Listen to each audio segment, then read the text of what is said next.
Valentine here. Before we do roll call, we have a great, wonderful special guest. Before waiting there, Henry here to say a few words and welcome us. Thank you. Good morning. Good morning. Good morning.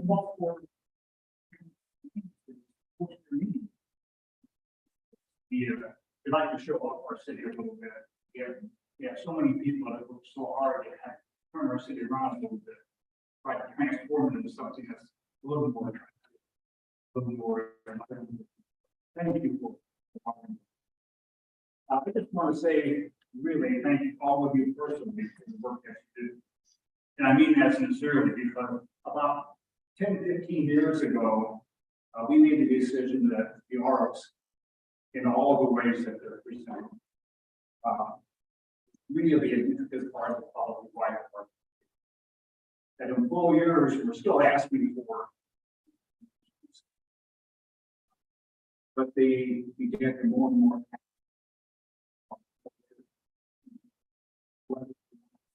Their employees, if they were going to move in here, would have something to do besides go in the ball. And we decided at that time that we had a great Philharmonic and great theater district already in our eyes, but we also knew that always room for improvement. So we began to invest financially as well as manpower into the arts, altering our community. Today, they are, I'm not going to say significantly better because they were already good as far as that was concerned, but certainly more and more people are coming in to get to remain more of a kind of destination. And that's us what it's all about. If we can now use the arts as part of our economic development toolbox to attract businesses, then maybe that's the better mousetrap that other people have. We recently brought a few companies in, and that was a main part of the past. As about trails now, it seems to be a big thing, and our culture, what do we have? Being able to stand there and literally list all these offerings that we have really makes me very proud of our community. But a lot of it hasn't been possible and not been for all of you. So thank you. Thank you sincerely for helping making the complex now. And so we're going to expect more of them. Seriously. It's been a wonderful ride to allow my staff, our volunteers, to really take the ball. Again, putting that top ahead and out. Thank you. Again, thank you for allowing me for host the meeting. You came here yesterday? You had a chance to do a few things last night. You're going to go on a arts walk today? Well, that'll be great. That'll be fun. We have some more sculptures coming in the morning. It's not here yet. If you want to stay a few extra days, feel free to. Arts United is all kind of money.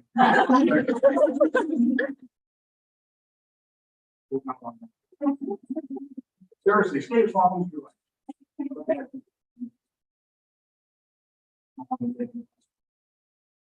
Again, I will take the meeting. I just want to stop and say hello and thank you for allowing for Wayne to be here for Christmas. Yeah, I mean, Thank you. Thank you.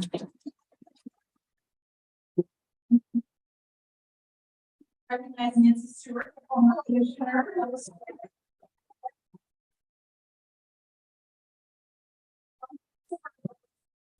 Art.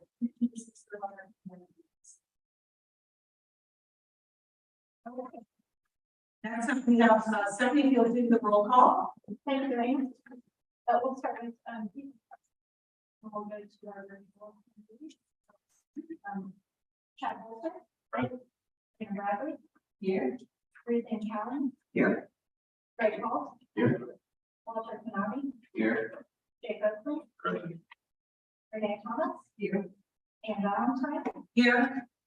Azizi Eric Sosa. Here.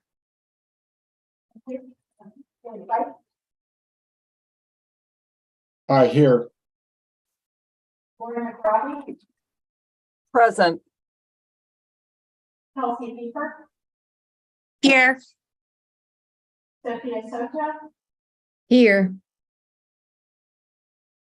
and then, we have our regional partner, Ann Kim, Here.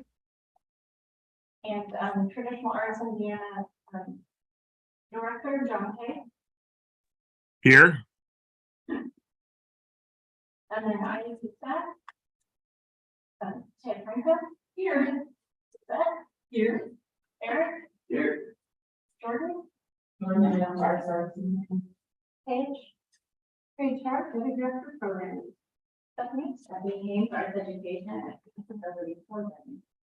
Okay, Mayor, the Director of Operations. Connie, Connie Braun, Marketing Communications Director. and mine. My husband's executive director. Excellent. Thank you. Thank you. I do want to know for the record, we do have a quorum in the room, right? So that's allows us to then have members also online for our meetings. Next up on the agenda is the approval of the agenda and the June 9th, 2023 meeting minutes. You were all provided those ahead of time. Does anyone have any changes or corrections to the minutes?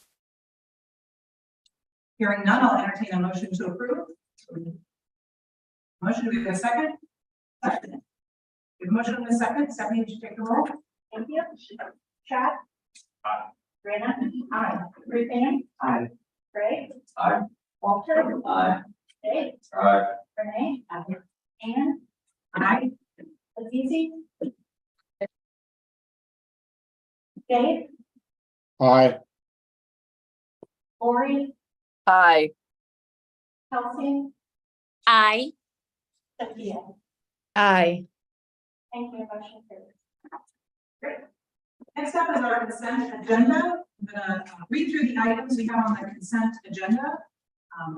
Items for approval, fiscal year 23 year-end financials, fiscal year 24 year-to-date financials, federal funding and general accounting policies, calendar year 24 on-ramp guidelines, and then the following reports that were for your review: Arts Trust report, communications report, Governor's Arts Awards, Poet Laureate, Inverse, and every county funded. Would any commissioner like to move any of these items from the consent agenda to the full agenda for discussion? Seeing none, I will entertain a motion to approve the consent agenda. We have a motion, do we have a second? Second. We have a motion and a second. Stephanie, would you please take the roll? Thank you. Chad. Aye. Rena. Aye. Ruth Ann. Aye. Greg.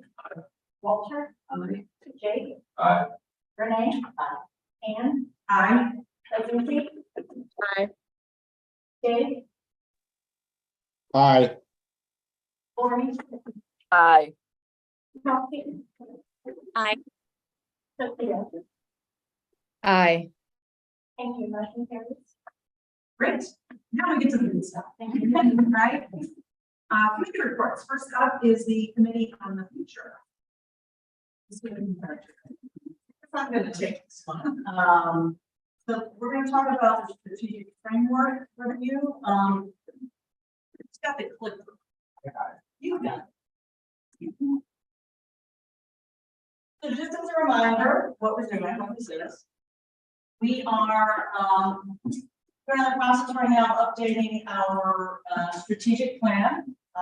Our 5-year plan expired in 2021, and we approved a bridge plan to take us through 2023,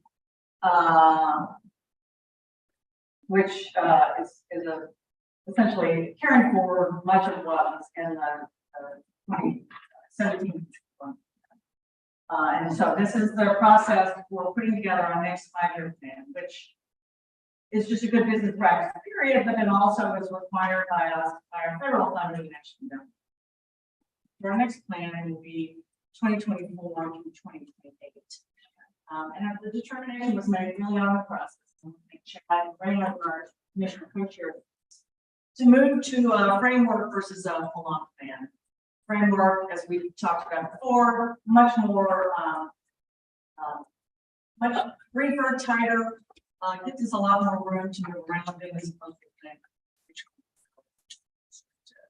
So that's kind of a little Cameras are very helpful. Now we're going to talk a little bit about sort of where we are in the process and get the commissioners' feedback and hopefully approval to move forward with the next committee meeting. So. Okay.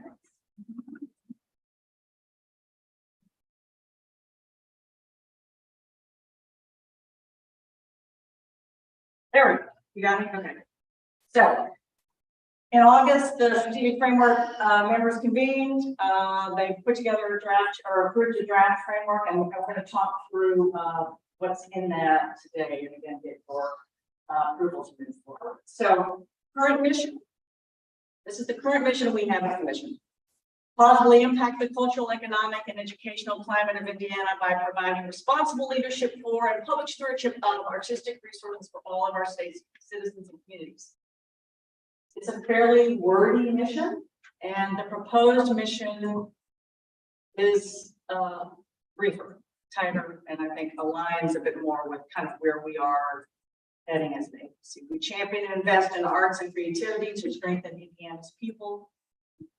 I'm using the word strengthen a lot in our communications and interaction over the last couple of years. We feel like, particularly the words champion and invest, also reflect how we are, how we're working as an agency. Any questions? Andre, we can go to the next one, which is the compare and contrast. Thank you. So, top one is the proposed mission. Bottom one is the current mission. Any comments, concerns with this? I'd add a comment if I can. I think it's an excellent improvement. I think it's very action oriented and inspiring. So I think it's a great step forward. Okay. Other comments? Great. Then we will move forward. Next slide. If you would. Next is this is the vision. Well, not a lot of change here. Current vision is the arts everywhere, every day for everyone in Indiana. Laugh a little bit about it as the office. Recognizing that a vision is you're never meant to achieve your vision. Your vision is your vision. You're always heading for it. It's always out on the horizon. Feel like it works for us, although it is, you know, we'll never get there. Our proposed one, just taking the D off. Just tightening it up a little bit. That's the theme of the day. Keeping it brief, people. So now we get where so proposed vision is arts everywhere, every day for everyone. Yeah. I could get wordy about why I think actually taking the D off is really important, but I won't. Any concerns about that change in the vision from folks? You've been pining for that change. I know I've been. Sort of. I did later go after the meeting when I hear it. There is a method. Yeah. Okay. Next slide. Okay. So current values. These are the current values the IEC has, and that is values are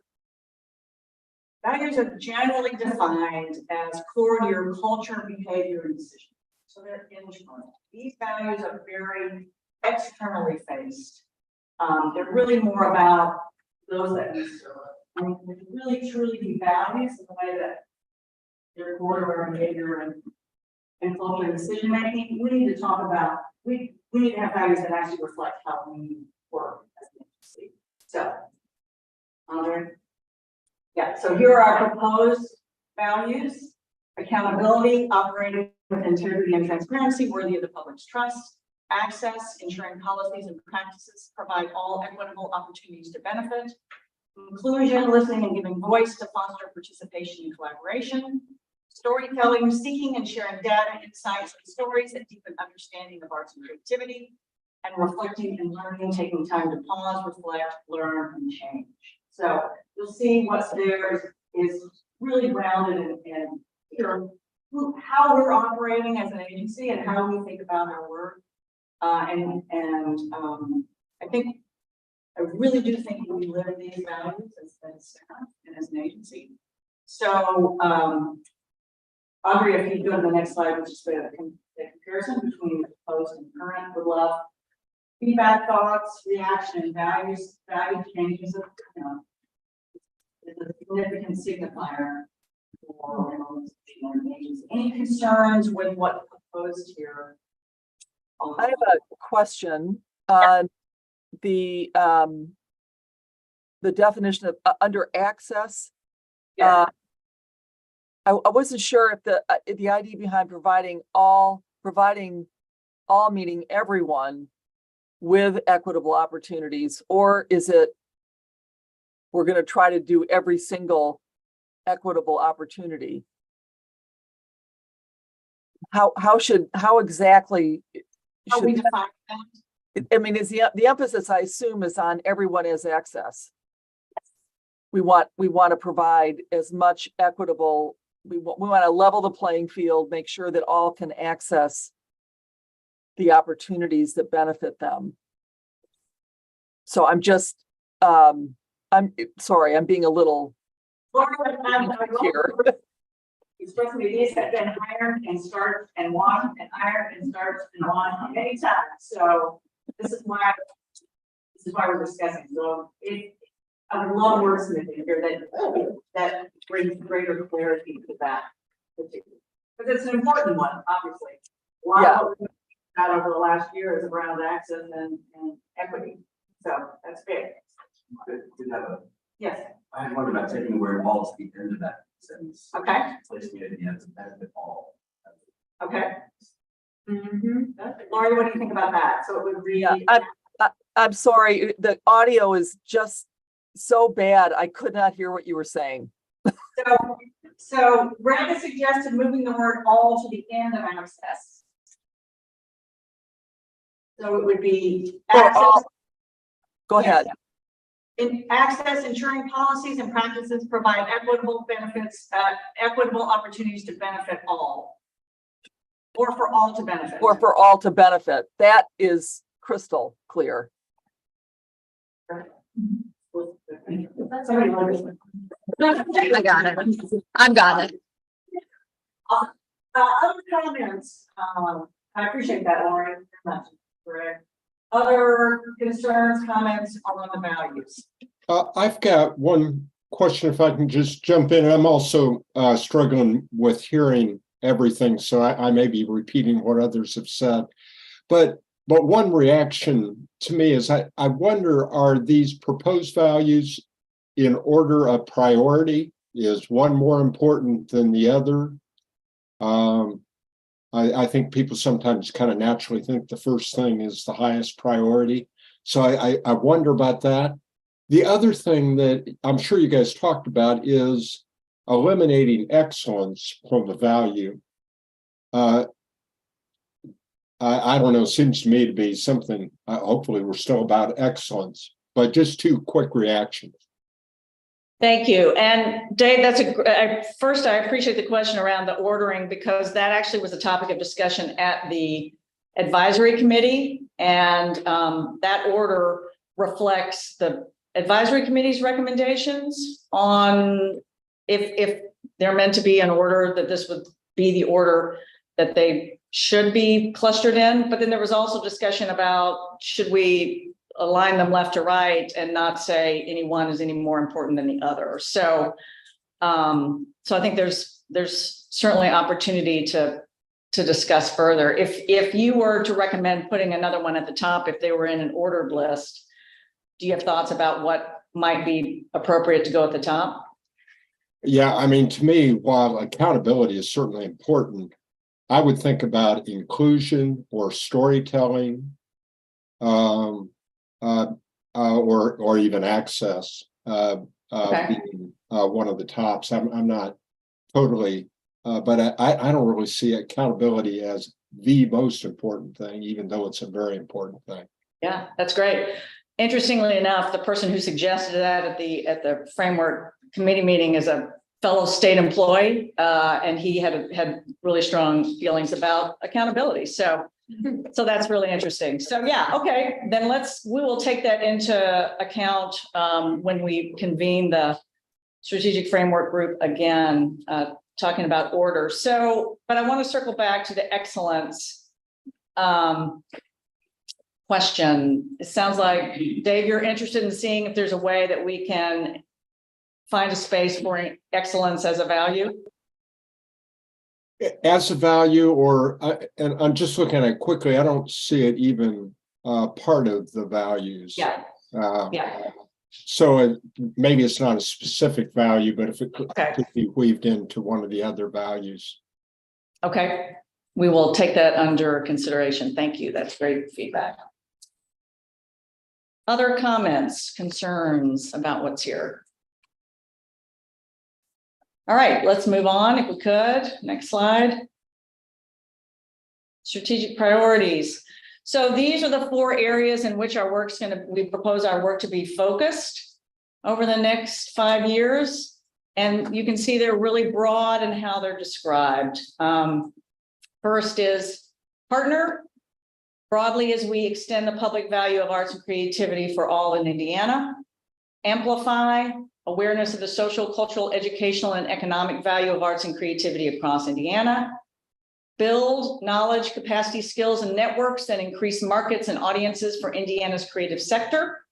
Connect people and places to opportunities to create and experience art. So these are our 4 strategic priorities.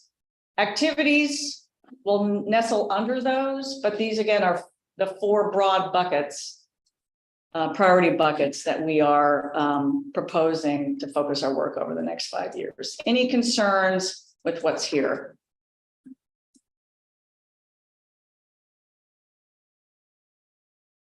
Okay, hearing none in the room, we'll move on then to our long-term impacts. And obviously, when we talk about impacts at the end of the plan, what do we want to have seen change as a result of the framework?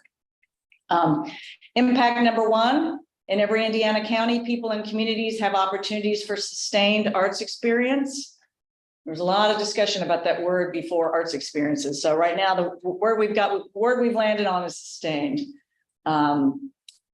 Impact 2, Indiana's artists build towards successful careers in our state.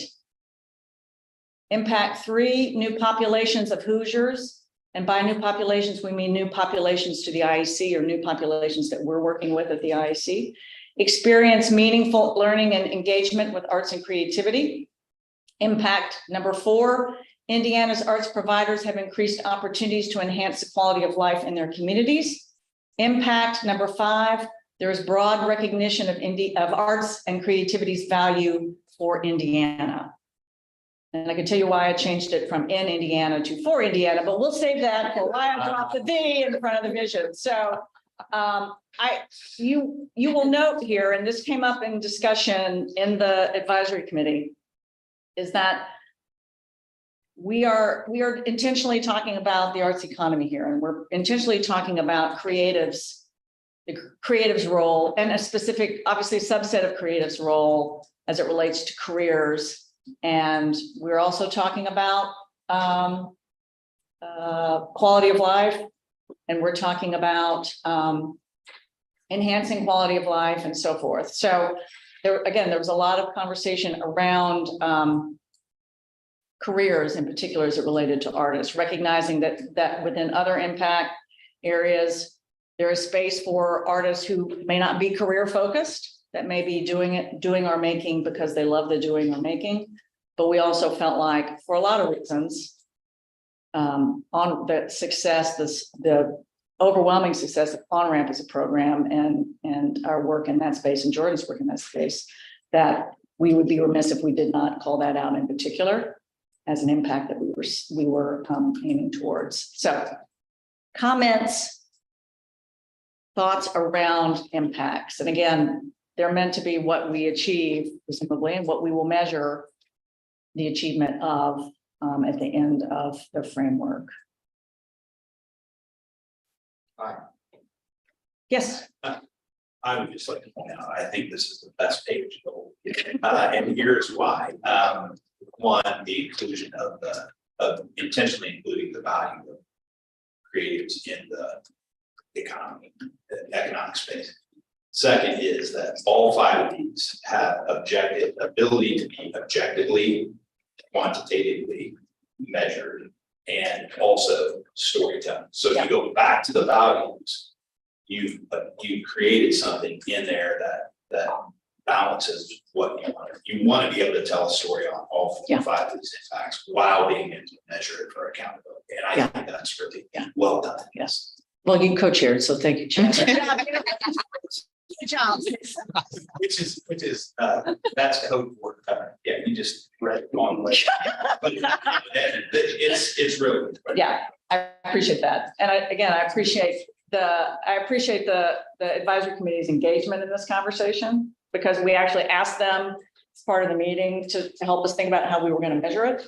And they had some really great ideas and thoughts about partnerships and so forth. And actually pulled out for us some places, some this is a rewording on some of these impacts, because we had terms and words in there that frankly we couldn't measure. And the advisory committee really helped us suss that out in really smart ways, which we appreciated. Any other thoughts and concerns about impacts? I'm going to put on my word nerd hat again. Sorry. Sure. And just ask about impact. First of all, I agree with everything just got said. It's particularly the way this echoes the values. I mean, I think it's really beautifully done. But a question about impact number 1 is the idea here that we want the opportunities to be sustained, or the arts experiences to be sustained.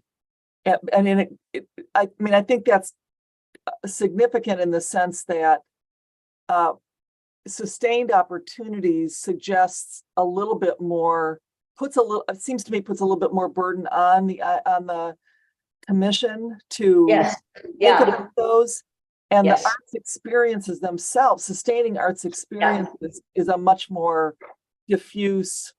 Yeah, I appreciate that. And it's the former. It's so the idea is putting the pressure on us as an agency to make sure that we're continuing to fund in those counties and those, sorry, Paige is like, no, you got it. I'd suggest saying, We need to talk about that internally before we make a further determination. But Laurie, that is an excellent point, and let us talk about that internally, because clearly we're landing on different sides of that. But I appreciate the recognition that sustained is a word choice, and it was in there for a reason, right? Yes. And so because, tying back to the Every County Funded program, which we're launching this year with the intention of getting into all 92 counties, we don't want that to be a one and done sort of, see ya, now good luck, hey county that we've never funded before, we're going to give you something now and then we're going to run away, right? So, or we're going to disappear. So I think that's the fact that we're doing that, I think led to the choice of the word sustained, but sounds like to me that we need to have some more discussion internally as to whether we mean sustained, whether it's the experiences are sustained or whether the opportunities are sustained. And maybe it's both, right? So maybe it's both, and maybe there's just sustained opportunities for ongoing arts experiences or something would cover Okay. all. So, yeah. If I may add, from the original draft, sustained was supposed to be on the similar words of world-class or premier. Yeah. Quality. Yeah.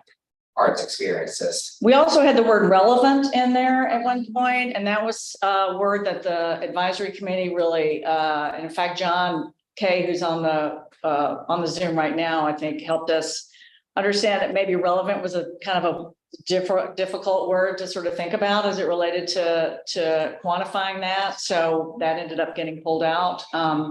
So sounds like we need to do a little bit of wordsmithing on that particular one. But know that the intention is that it's every Indiana county and that it's meaningful in some way. So we'll go back to the drawing board a little bit on that one and and do a little work there.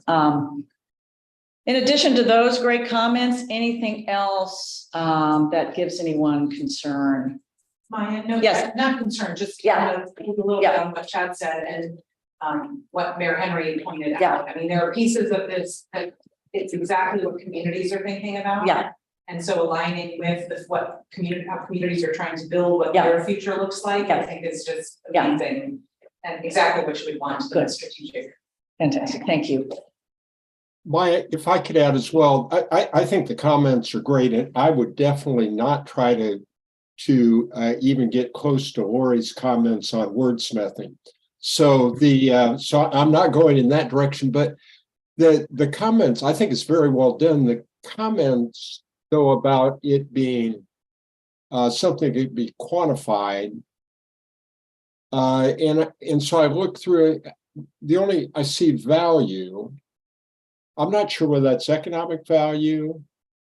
Is that some other description? I'm not suggesting economic, but oftentimes, at least from business folks, oh, it's the arts, and it seems like we have to have something known. This is about jobs, all that other stuff that we talk about as well. So if there was a word that we could work in some way, along those lines would be helpful.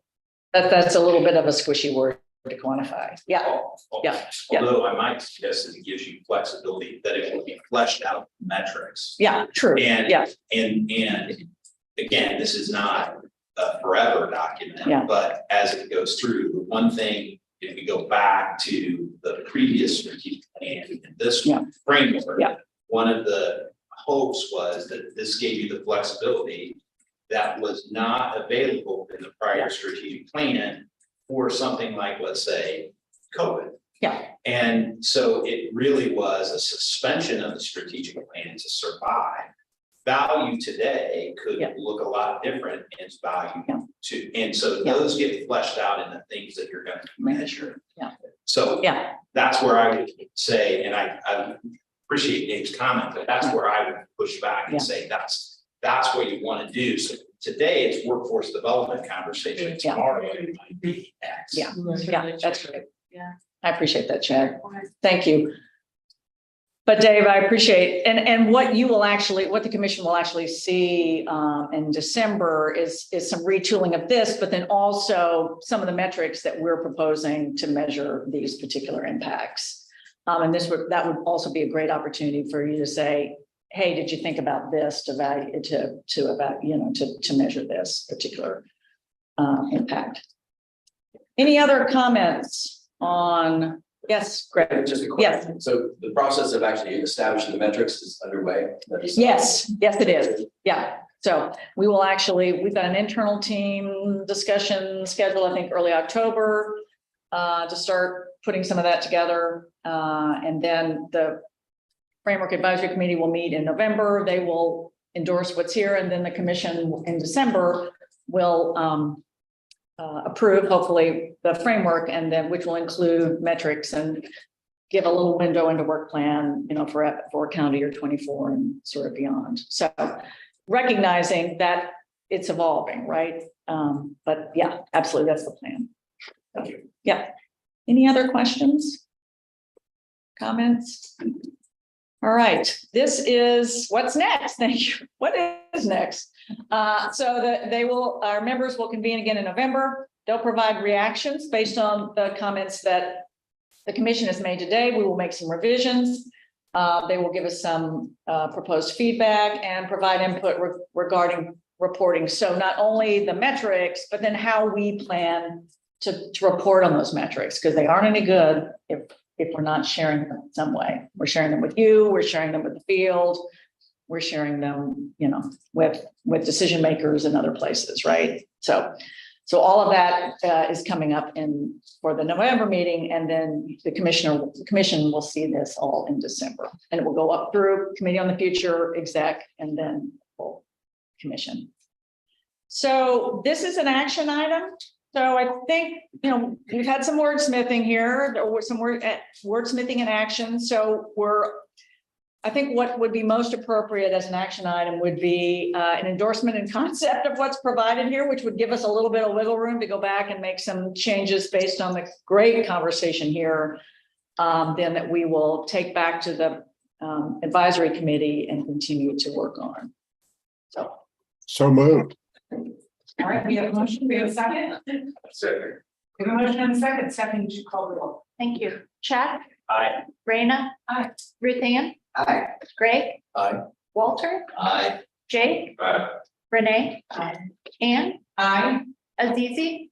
Aye. Dave? Aye. Lori, Aye. Kelsey, Aye. Sophia. Aye. Thank you. Motion carries. Great. And we will see this then again in December. Oh, yes, you will. Okay. Yes, yes, yes, for sure. Great. Okay. Next up, Programs, Grants and Services, the AOSAPS final report summary. Right. Eric. Good morning, everyone. I'm going to stand up so I can see the folks down the row as well. So we're going to walk through what we've been seeing in the final report so far for arts operating support and arts project support. This is FY23, the fiscal year that just concluded this summer. So I wanted to start off, you're going to see a lot of numbers now and also through the rest of the QBM. And so I wanted to first sort of ground us. I know I sometimes get a little lost in all the numbers and can sometimes forget behind all of those are people doing the thing and working really hard and doing it really well. And so these are some of the grantees from FY23, Rochester Downtown Partnership up in the northern part of the state, the Bloomington Early Music Festival, the Dance Collective here in Fort Wayne, and then the Indiana Performing Arts Center in Indianapolis.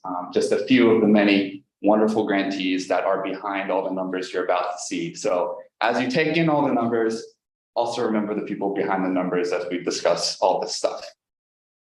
All right, so here's arts operating support and APS combined, all smashed together. There was a funded activity in all 92 counties, so not direct funding, but a funded activity that took place in all 92 counties.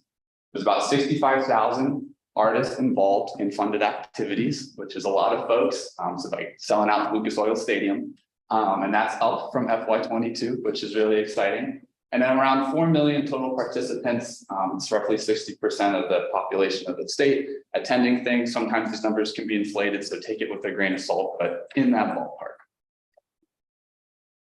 So these were counties that had the highest number of funded activities happening in them. That doesn't mean that these were the number of organizations in the county providing those activities. These could be, the organizations could be outside that county providing an activity in that county, but these are the 5 counties that had the most funded activities happening in them in FY23. And certainly it's not a surprise to see Marion County up at the top because that's where Indianapolis is. But then you see Hamilton, Allen, where we are right now, Lake and Monroe and Porter are tied and 5th there. So those are where there's a lot of activities happening that are funded by the IAC.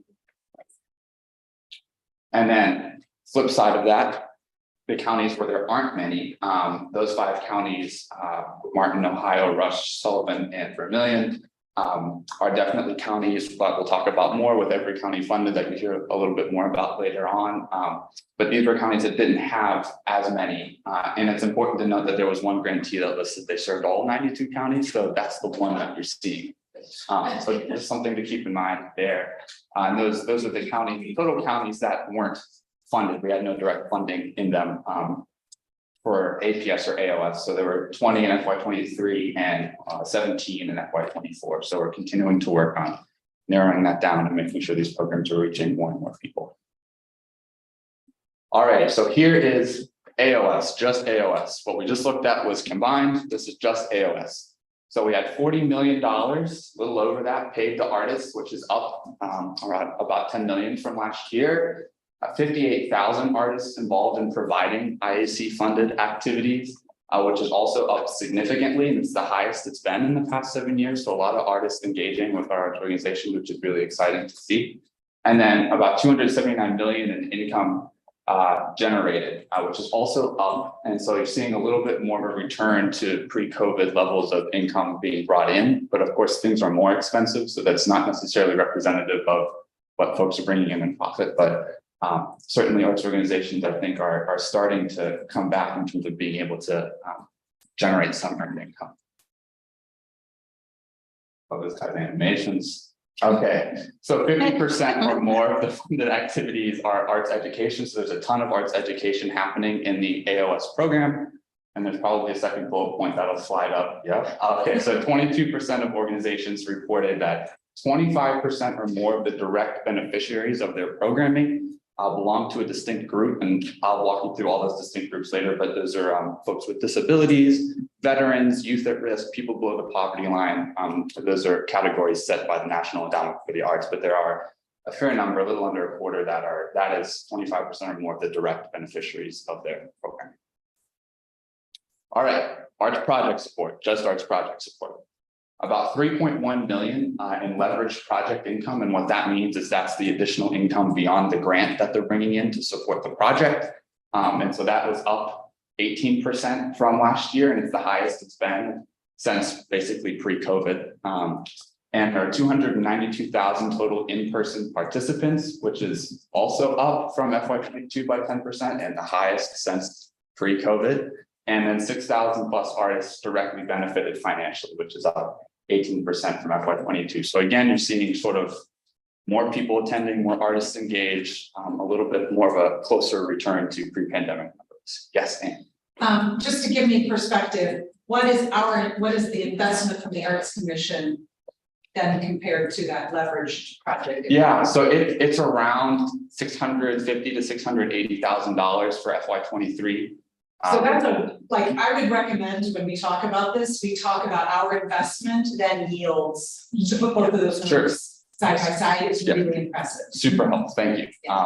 And so that's the sort of juxtaposition there. Yep, so this is APS. And here is the direct beneficiaries belonging to a distinct group. You can see them listed in the bottom left-hand corner. APS has an even higher percentage than AOS in terms of the direct beneficiaries belonging to one of these distinct groups. And it has sort of steadily increased since FY17. So these projects are really serving folks that maybe wouldn't otherwise be able to engage in arts programming, which is also a really important piece of the program and good to see. All right. That's all from me. Any questions on the AOS, APS, FY23 final reports? One quick question on the very first couple of slides on activities by every county. I was surprised not to see St. Joe or Vanderburgh in those top. Yeah, they're in the top 10. They're up there. They just weren't in the top 5. There's a bunch that are in that like 25 to 30 range that are just below that. And I can show you the full list, Dave, so you can see where everyone is. No, that's good. Thanks for the explanation. Yeah. Great report. I love seeing those numbers in that way. I think that's Helpful. really easy Okay. to understand. Great. This was actually an outcome of the consultants, a recommendation from last year that they really wanted us to share the information, the results that we're learning with others. So we'll be looking to share that more broadly coming in the next month or so. Hey. So I switched seats with Jordan so I can be really close to the speaker so you guys can hear me. It's also important. I'm actually going to be pretty brief and you can advance to the next slide. In this section, you have this full report in your packet. The change for AOS was pretty significant for us. Is the big change for ISD. So we want to continue to both evaluate and observe what's happening in the field. So what's in that packet is the result of a lot of evaluation from multiple sources, from the panelists themselves, surveys, final grant reports from the past as well. And I wanted just to briefly share some key highlights and also to note that we did share the initial outcomes that we learned about in June. So that's also in that report, but I'm queuing that off for you, Phil, so that you know. There are 2 evaluative components that we did for this program. And Phil's with the Fort Wayne Civic Theater. So one thing that we observed specifically with the applicants and arts organization support was that there's a need for better data collections, interpretation, and storytelling skills. And so what was really interesting was that the panelists, when they would listen to the applicant share about something big, like we served thousands, they really wanted to see data to back that up. They really wanted to see something that substantiated that. And they did find it a lot of times difficult to discern what the real impact was to the organization, which was kind of surprising for us to see, given that was also for a lot of larger organizations. So that's an area where we can deepen resources moving forward. And we know that small organizations collecting data is really a challenge because you have to actually put systems in place for that. For all volunteers, that's a lot of brain stuff to negotiate and time and energy.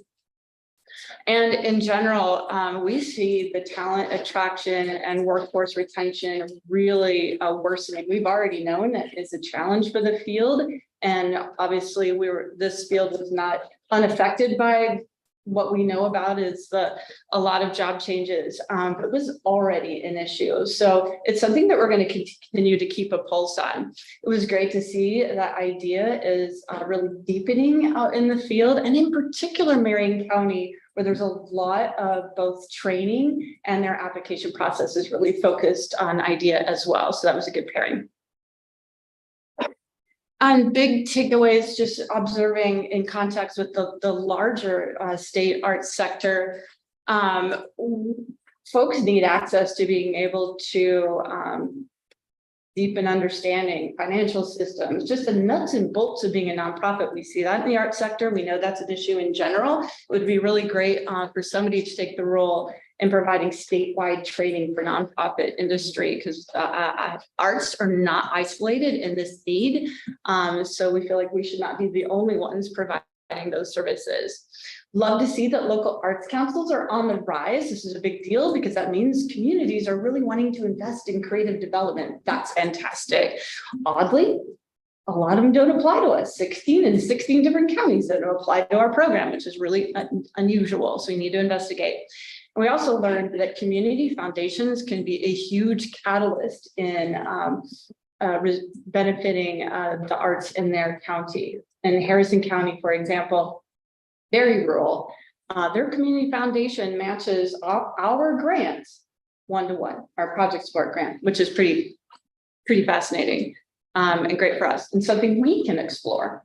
Right? The counties, they don't even have to fill out an application, they just bring our application. That's what that is. That's Harrison County. They don't have to fill out another one. If they get our grant, then it's matched. Yeah, how cool is that? I called them up. They're very proud of that. And I was like, is this really true? And they're like, 100%. I'm like, maybe we can get more community foundations to do that. Any questions on any of this? Know that you have a bunch of information in that well-designed packet to go through if you wish to. Okay.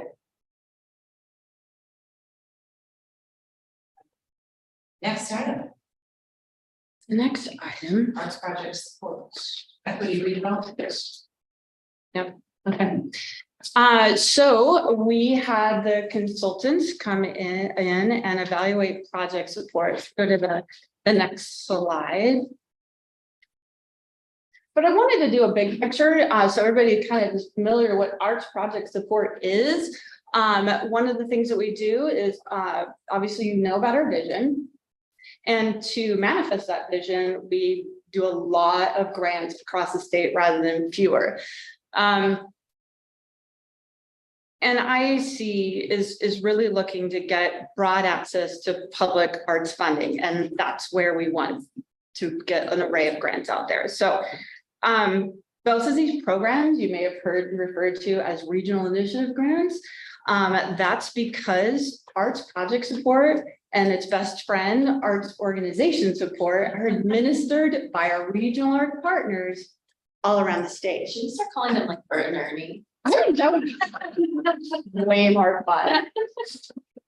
But I don't know, like, which one is the really dominant one in that relationship? Because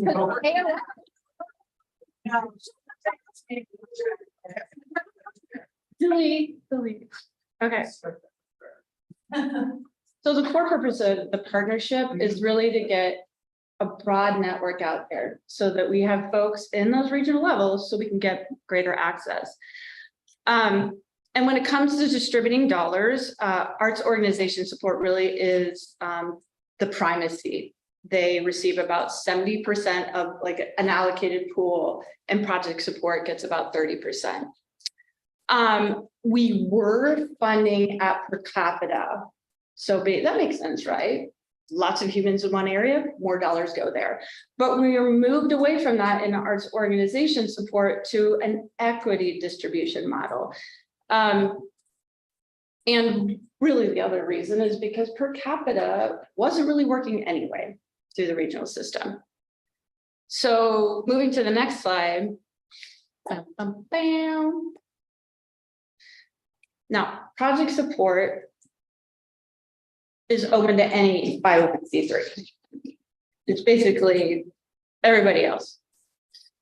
And it provides up to $5,000 to support an arts projects. Very clear. Provide broad access to publicly funded arts opportunities, many counties as possible, and emphasizes service to underserved communities.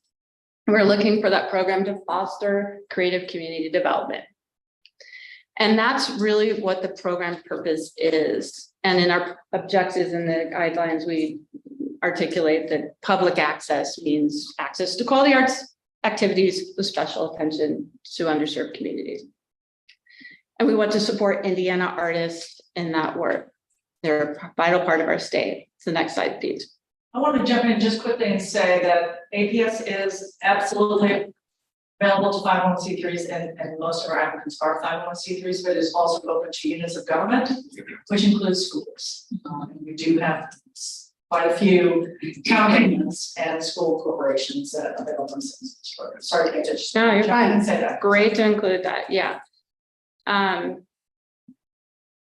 So how we're getting here today, that we decided we needed to review the arts project support program. Certainly it hadn't been reviewed since probably the beginning of time when it was offered. And it's really not aligning staff found with our stated statement of broad access. We see a lot of repeat grantees. We see a clustering of those grantees in a particular zip code. So is that really broad access? And we also see funding in the central part of the state is extremely competitive to the rest of the part of the state. And we also wanted to update our system to align with arts organizations work and how we distribute funds. So rather than regional level, just the big, large budget state level. So we decided to evaluate and revise the program. We've brought in the consultants. We talked about this in March. And really, we shared our vision with y'all, next slide, of where we wanted to go and the goals for the program that you can see on these slides, which is broad access and serve counties that are traditionally had no IEC support, and the goals to align with our cultural equity statement and to develop an action plan to augment APS if needed. So we have our consultants here having just finished up their evaluation, and they are going to share the results of what they learned. After that, I'm going to provide you what the staff is recommending in terms of strategic direction. And then we're going to have discussion on 2 key areas that we want to explore a little bit more further. But in the meantime, here's our consultants. What? He's on an airplane. No, she's on a train. Oh, okay. Yeah. She's on Amtrak right now. We have Sarah and Ruby. Well, who's got the clicker? Well, that's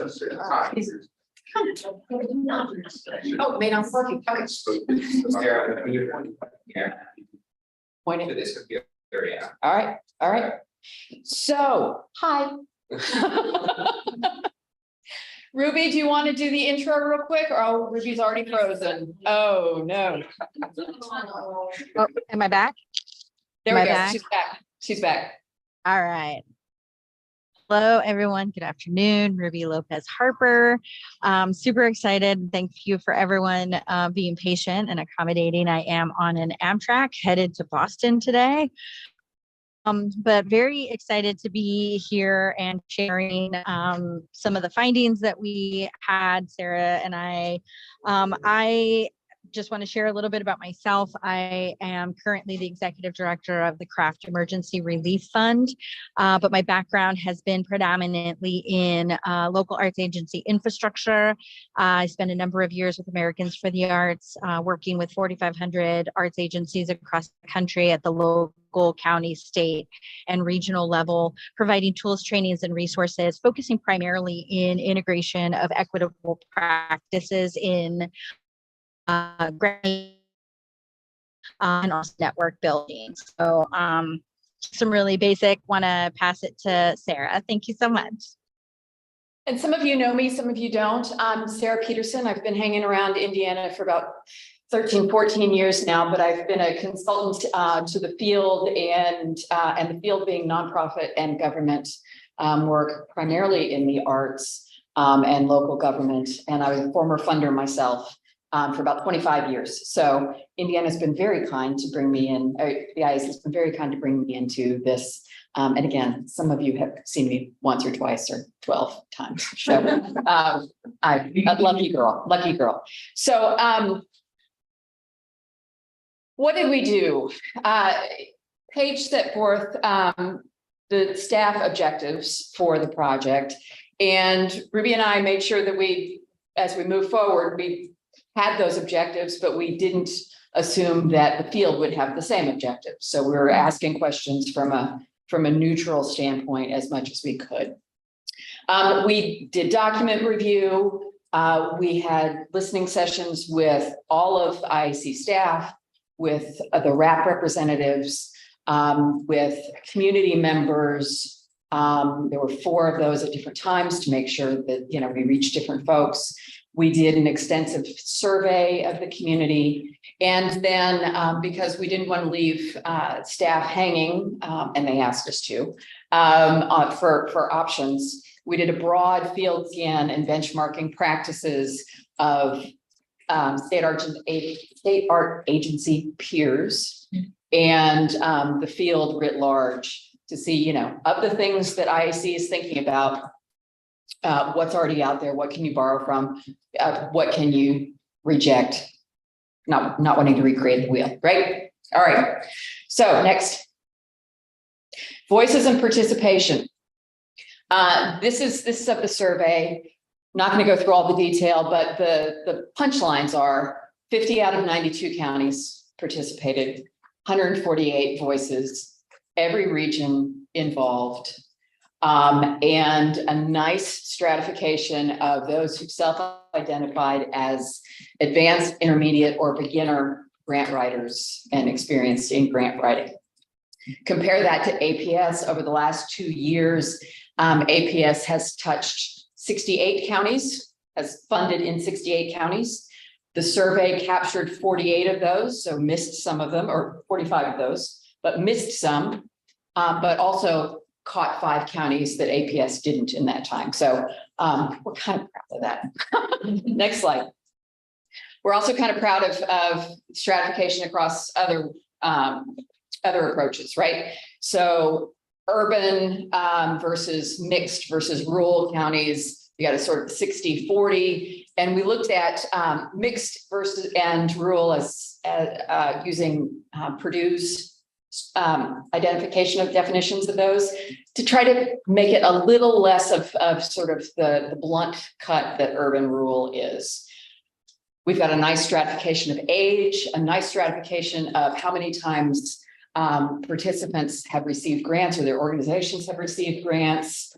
And we've even got sort of an 80-20 split on actual grantees versus applicants or unknown, right? Next slide. So Ruby's going to talk a little bit about the overall assessment that we heard of APS as it is now. Thank you, Sarah. Is my audio coming through? Yes. Awesome. All right. So, throughout the input sessions and the overall assessment really takes into account some of the findings and analysis coming out of the field scan, the benchmarking, the peer review, the existing materials that we had available, but also taking into consideration the staff conversation, the conversations with the regional arts partners, and then the community focus groups. There's clearly value seen in the support that's being received into these smaller local communities through the APS program. It provides a vital part of funding, and whether it's seen as a single source, especially in these more rural, smaller with single hallmark events, the funding that they receive from IAC definitely acts as a cornerstone to their ability to be able to provide that experience. That experience also carries community pride. There was definitely a endorsement or a prestige in receiving funding through IAC that was evident across a lot of different conversations. And so really look the ability for the program to be ongoing support, to also the community seeing IAC as a convener, as a center point, as a hub for the state in support, as it supports the arts. And then also in areas where additional resources are available, the ability to leverage the support that they're getting from IAC is also seen as a great strength. But some of the things that we heard and some of the things that we synthesized in terms of a weakness of the program, there's inconsistencies across the state when it comes to the way regional art partners are activating their supportive community. Some folks take a more engaged role. Some folks are a little more passive. Timing of access to funds when the grant deadline is once a year, that creates some tension around when people can get to and utilize the funding that, it allows them to be nimble, flexible, or even think about new programming. It's going to be tied to when they can get those dollars. There's also a little bit of work just around feedback and review and the consistency between the draft process, the panel process, and then the final outcomes of the funding. As far as opportunities, deepening those connections through the regional art partners for IAC to the local community is definitely an opportunity. There is a desire that we heard, saw, and also see in other areas as IAC can leverage the additional connection to create and deepen understanding, awareness, and then also get a stronger network going around the state. And then structural supports for equity efforts. As you heard, some of the folks in your AOS program are activating and engaging and integrating. I think in APS, there's still an opportunity to localize those efforts and then provide additional structures for that work, especially in light of limited capacity from smaller organizations, but also, when it's a one-time event, how does IDEA animate into those types of scenarios? And then, just kind of ongoing considerations and concerns, discrepancy in the regional art partner service delivery could over time continue to affect people's understanding, people's participation, people's access, which is kind of beyond your control. So deepening that relationship, clarifying that relationship, providing additional structures as needed would be helpful. So we did note a little bit of lack of clarity around the purpose of the program. And while it is stated, I think when people are participating in it and trying to, kind of navigate through it, that you start an information loss that happens. And so definitely being explicit, definitely being reinforced, definitely providing additional touch points within the experience to make sure that folks are able to maintain a compass point as they're going through the process.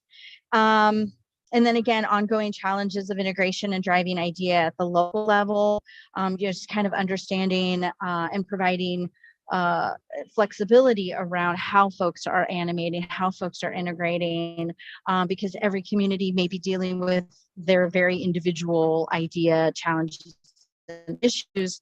And then obviously supply is going to always outpace demand. Folks and funding is a treasured resource So, you know, the meaningfulness of the award amount, the amount of time folks are spending in the process, and then any additional infrastructure underpinning that you can provide in terms of education, resources, convenings, visibility campaigns, things like that are going to really the community. And just in time, we Back lost to her. you, Sarah. So. Actually, that's a good little spot.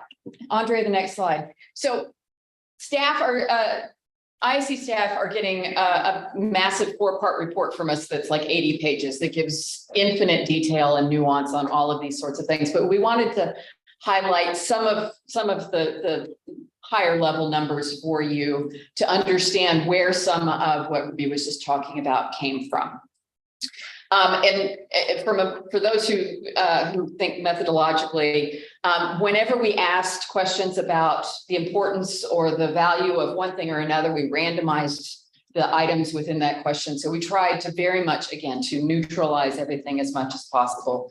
We asked about specific elements of the program and whether they were hard or difficult or valuable or not before we asked about the program overall, so that we could walk them through and see, you know, what the pieces were versus what their brain was. So we're presenting this sort of in the reverse of that, just so you know. Right here, big question that on everybody's mind: is the IAC APS process easier or more difficult than grant processes for similar awards elsewhere? Now, all we said was similar sized awards. So we don't know if these are government or private or blah, blah, blah, blah, right? So it's not totally clear, but you know what? Access to information, 90% is either neither harder or easier, or it's significantly easier. Very small amount on the negative side. Completing the application process, which, you know, the mythology is this is really hard, right? Only about 25% said it was. And then if you look at the balance of experience versus inexperience in rural versus urban, you see how that could come into play. Meeting post-award requirements, that's where you struggle the most, honestly, in this assessment relative to other grant making. And that makes sense, your government. And that's where you have some things that you can't manage, but you might be able to soften the blow of. Andre, next. Purpose of this thing, what did APS funding allow people to do or help people to do? Number one, sustain a project. Number two, start something new. Interesting, not what you hope, but in fact, the way it is playing out in these numbers. And even then, it's all really high, right? In terms of launching something new or recreating something from the past, it goes down a little bit, but clearly from those responding, you've got high yeses on these sorts of things. Andre, next, please. We asked about the impact on operations, so capacity building. High numbers say, yes, it improves our program. Yes, it improves our ability to develop programming. It improves our ability to advance idea, to seek additional funding, develop stories, improve operations. And it's only in terms of improve our evaluations and our financial management that you even get down into a 50-50 yes versus no or neither, right? There might be a little self-serving in there, but still. Next. Relationship building, also important to IAC, even stronger numbers. Look at those reds. You can almost barely see them. I didn't have room to even put the numbers over top of them, all right? So value in community, advancing engagement, connecting with audiences, new partners, deepening partnerships, and gaining visibility. But again, all is 90% or more yes. Next, please. The award itself, this is another drum roll moment. First question, is $5,000 a meaningful award? Not is it enough, is it a meaningful award? We're not stupid, we're not gonna ask the question that we know the answer to. Second question, is receiving APS worth it relative to the time and resources it takes to get it. All right, so it may be hard, they may want more, but is it meaningful and worth it? Yes, clearly, yes. Okay, next, please. Change in value to the field. So we gave them a list of things. If we change this, if we change this, if we change this, would it be more, would it make APS more or less valuable to you? I'm shocked that the first one was, the top was more often. Come on. Yeah, so 70% said if you did it more often, amen, it would be more valuable to us. That's the clearest answer. After that, if you look at the blues for the next several, blue is the neutral response, right? So the next couple of ones, it's high neutral with some lower ends. And then you get into, oh, please God, don't do this realm, right? So you probably can't see from a distance. So let me walk you through. Top is offering more than once a year. Second, administered directly by IAC. Third, administered by another organization. So those two are both highly neutral, right? Fourth, distributed as reimbursements. Now we're getting into the, oh, please God, no. Expanded eligibility for the grant. So we've got a lot of, we want to fund artists, we want to do this, we want to do this. When we actually ask them the question, they're like, required us to match, required us to use a different project for each application. The comments there, and for the next one, limiting number of consecutive years, in the comments, it was please, please, God, no. Literally.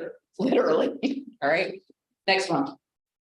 So ranking desired impact, desired changes and desired impact. We gave them 5 choices on which would you do first, second, third. Increasing the amount, number 1. Increasing the frequency, number 2. Shortening the time it takes from application to award and award to receipt, number 3. Expanding program eligibility, number 4, but again, way number 4. And then the bottom was something else.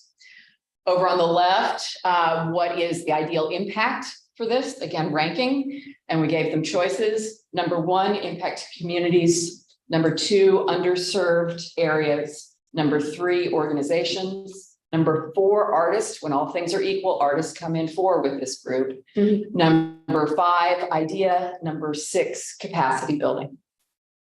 Next, please. Ruby, is your audio back? I think I'm back. There you go. All right. Thanks, Sarah. Just a highlight reel of the recommendations. Again, as Sarah mentioned, there is a extensive report and summary being provided to staff. The good news is that our recommendation is not for anything significant, substantive, or seismic to change in the upcoming grant cycle.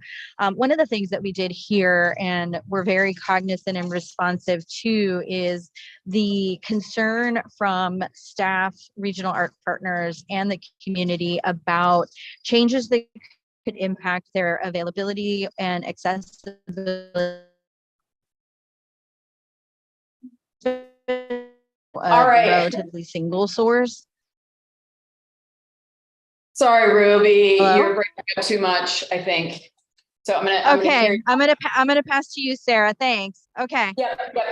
So we've got oodles and oodles of very particular sort of recommendations or options for staff to explore in breaking apart the program into, or creating additional side-by-side programs and adding elements to it, but very specifically in the near term, which is what you're talking about here today.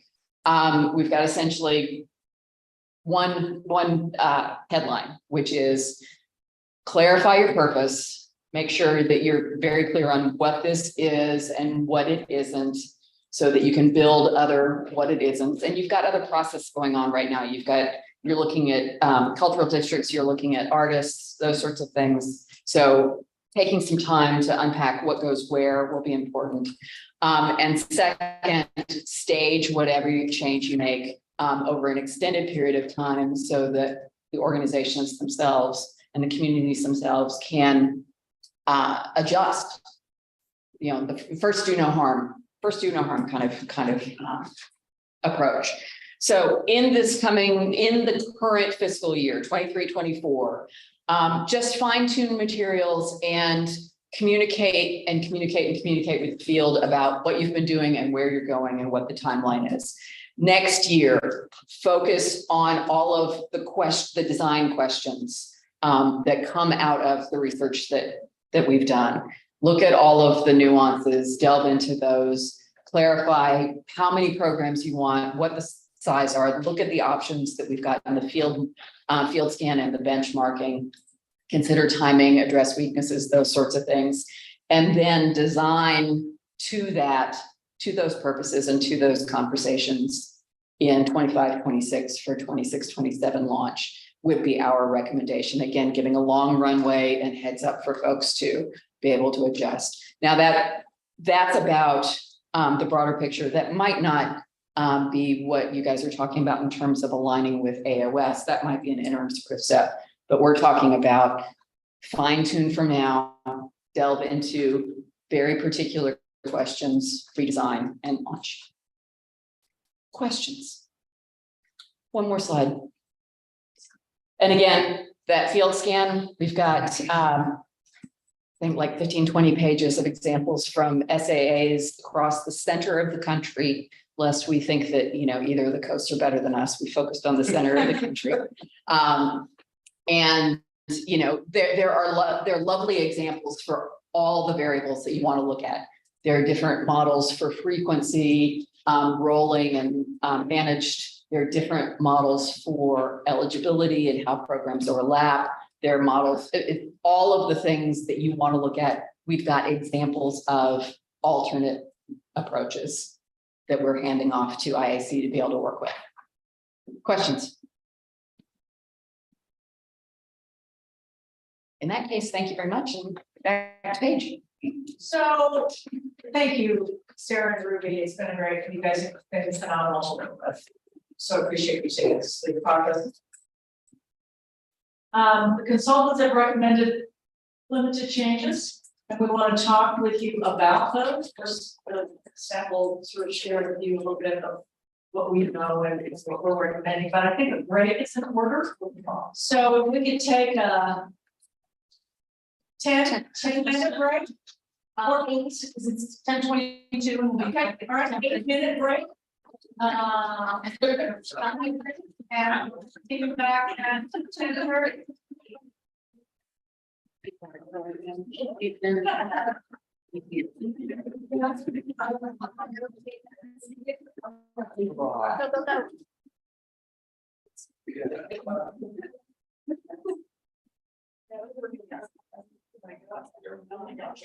Yeah.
peanut butter in the oatmeal. So if you don't like it, you can see it, but it opens it up a little bit and it gives you more calories. It's good fat.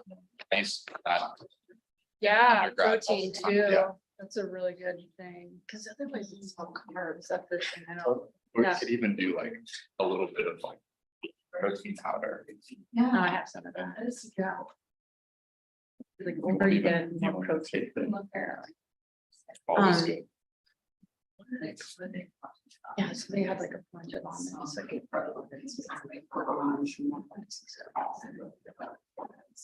it's natural too, which is like. It's about processed food, Oh. eating out all the time. Also.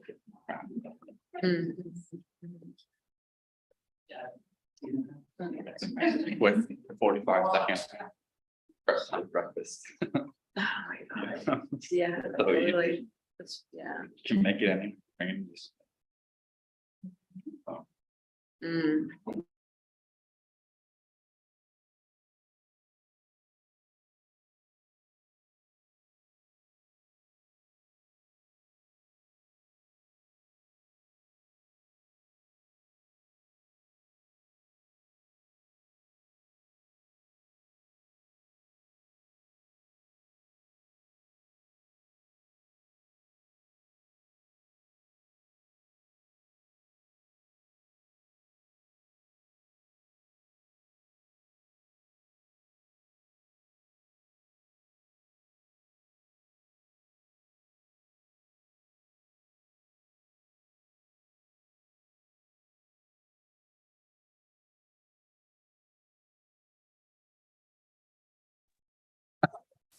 You don't mess around with Go Ann. ahead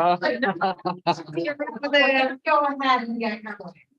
I'll turn it back over to Paige. Yeah, so we're gonna, Paige and Erica are gonna, present our staff's, recommendations. And we're gonna be asking at the end of this conversation for an action, similar to what we, did for the framework, which is, an endorsement of the general direction as proposed by staff with some further alignment. But we're also gonna ask, although this is not an action item, we're gonna ask for a couple of 2-3 commissioners to volunteer to be part of a study group to help us come to some final decisions on a couple of the items that we're still sort of contemplating. So, we have a couple of folks in mind, and you don't get any volunteers, we're coming for it. So if you're interested, this will probably be a 1 meeting commitment, maybe 2, but it will be a pretty limited commitment, but your input is really important.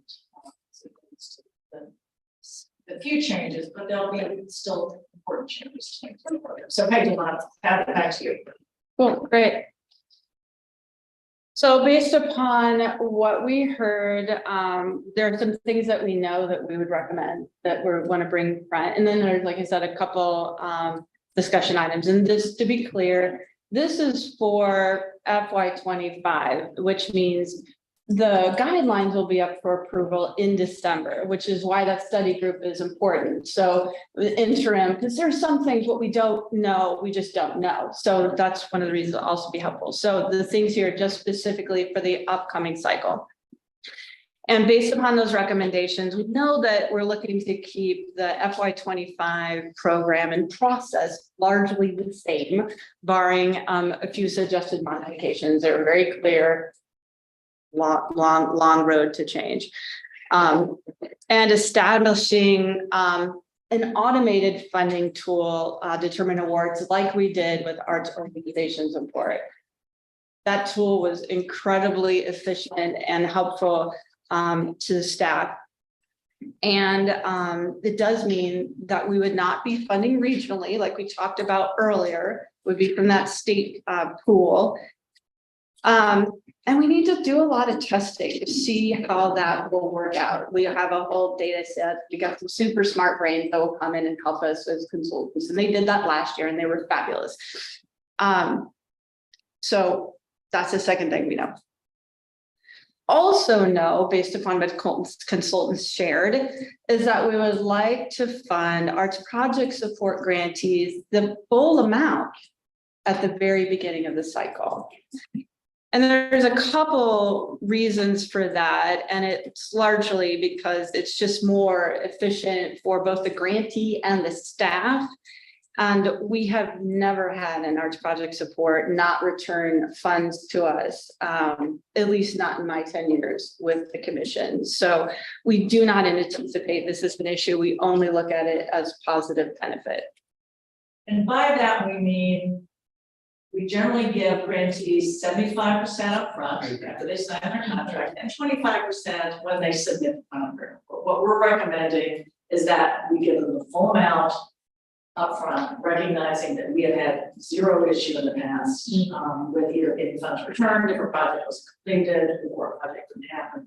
And so we have absolute confidence that this change will have zero impact as it relates to accountability as opposed to. So just want to be clear about that. Sorry. Add to that real quick too, is just easier for organizations that are smaller budgets or smaller staff to just go ahead and have a full amount and not have to worry about putting 25% front. Sure. It also is, reduces the burden on our staff significantly, which we're all about, as it relates to the process it takes to get this. Is there a contract contingency about? Yes, we use the state boilerplate, which has just lots of terrible clawbacks that the state would do. Resources to clawback. Again, we never had to do that. We've never had to resort to anything like that, but it was not. Yes, we absolutely, we have lots of, and it is a state contract. I mean, there's no doubt about we're signing a state contract. So it's not really fun what might happen to you. So yeah.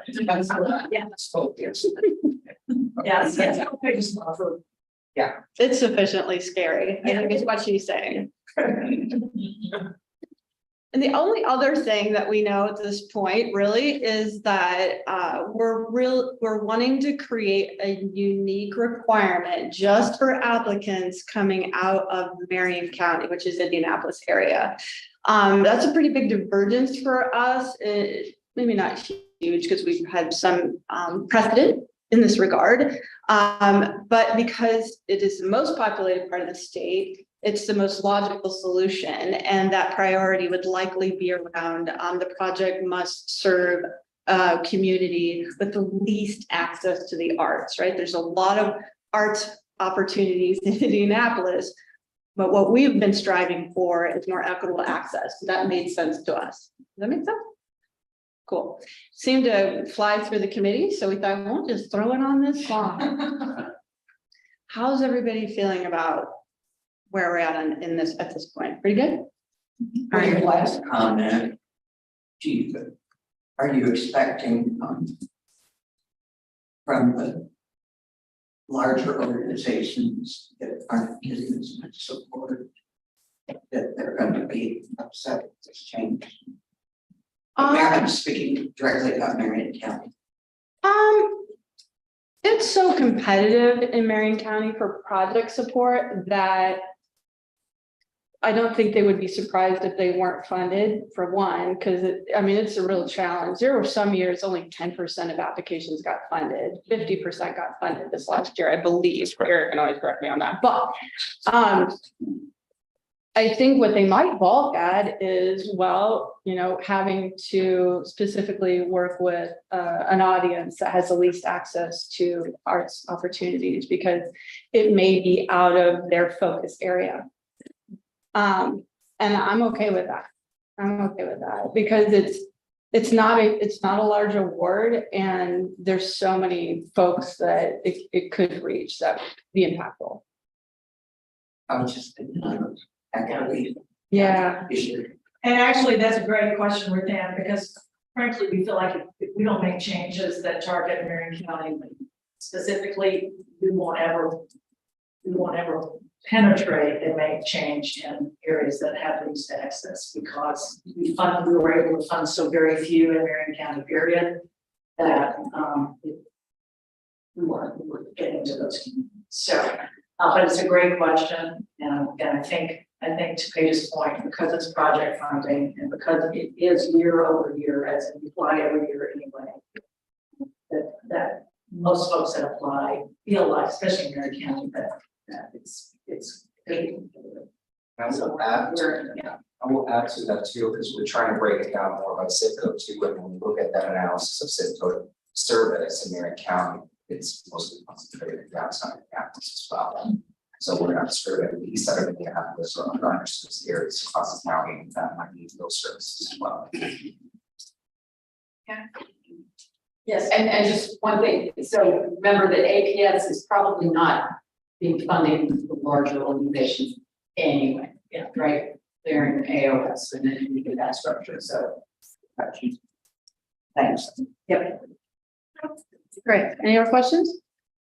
Sweet. Let's go to Darren is on it. Okay, so first thing I'm gonna talk you through these two areas. Eric's gonna provide additional data. These have sort of come to light. We just want to get and there's been some concerns raised, so we want to just have a fuller discussion. So what we'd like to do is to fund the grants at the total request. And there's several reasons why. We want to create parity for one. So for example, they ask for, they request $5,000, the majority of the applicants. While they tend to get less, the amount that they get is very different in all regions of the state. So that varies because at that regional funding that we used to do or are planning to not do anymore, the grants would get divvied up in each region. And so they were different amounts, right? So we want to create parity. We also want to reduce grantee burden. So when they request $5,000 and they end up with a $4,000 grant, that's $1,000 shortfall that they need to make up for either by adding money into the program or into the project or going out and fundraising to get the additional $1,000, or they will reduce the scope of the project. And this is pretty impactful in this particular program because the budgets tend to be really small, which Eric will show you in a little bit. Now, if we do that at the $5,000 level, however, we know that far fewer grantees would be funded. And Eric will substantiate that assertion. We learned at AOS what that looks like, which is seemingly okay, but it can conflict with that broad access goal in the program. So we're proposing that we decrease the total request amount in the guidelines. Right now it's 5,000. We're proposing that we would reduce that up to amount at some dollar level. We're not sure what we're recommending to get because we want to get that data set and we really want to evaluate and see what reality might look like based upon the best possible likely scenario that we will devise. This is what we did with AOS last year. We need to test and retest. So we're not, in terms of this discussion, we're not asking to identify an exact amount, but really get a sense on if you're okay with reducing the request amount in the guidelines and funding at the total request amount, if that makes sense. So is this making sense so far? Great. Now, Eric. Yeah, sorry, I want to check with the folks on Zoom too, to make sure that there aren't any questions so far. Okay. I've got a question. I'm unclear if the idea of reducing the amount may be the right suggestion, but given all the inflation and everything we've had, it seems unusual that we would be doing that. So I'm questioning that. And then I couldn't quite understand are we not giving the $5,000 each year? Are we? I'm unclear as to whether that's the normal award or the average is something else. Yeah, the average is definitely something else, Dave. And Eric will show you what that looks like. And we do see that the budgets overall have decreased. And that may be a result of the economy, but we also have the dollar amount that we have, and we have more applicants applying every year. So Eric will show you what I'm talking about. We'll show exactly what we see. Yeah, okay, so this is sort of exactly to your point. So this is what we did in FY24. So all these sections are the award amounts, and so people can request up to $5,000, and nobody got $5,000.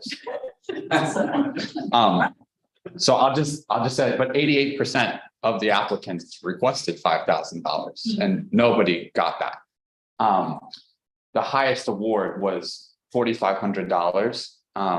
And all of those awards above $4,000 were in regions 6, 9, and 12, which are some of the most rural regions of the state and typically have very few project support applications to begin with.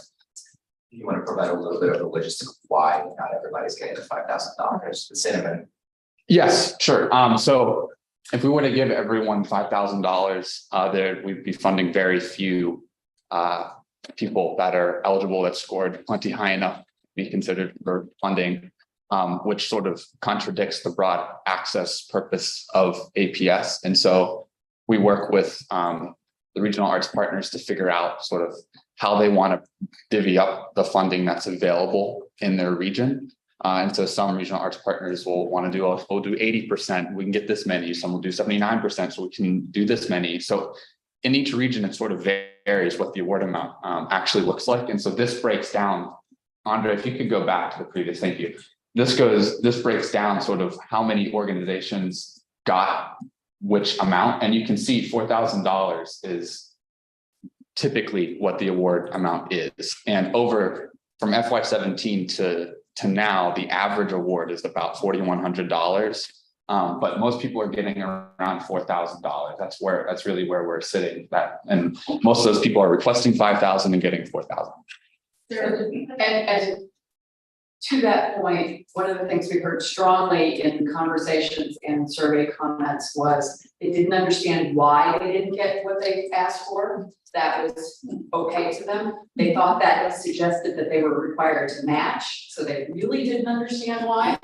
Or they thought it was a ding against them, so they really, again, didn't understand why. And what's most important to them is certainty for planning.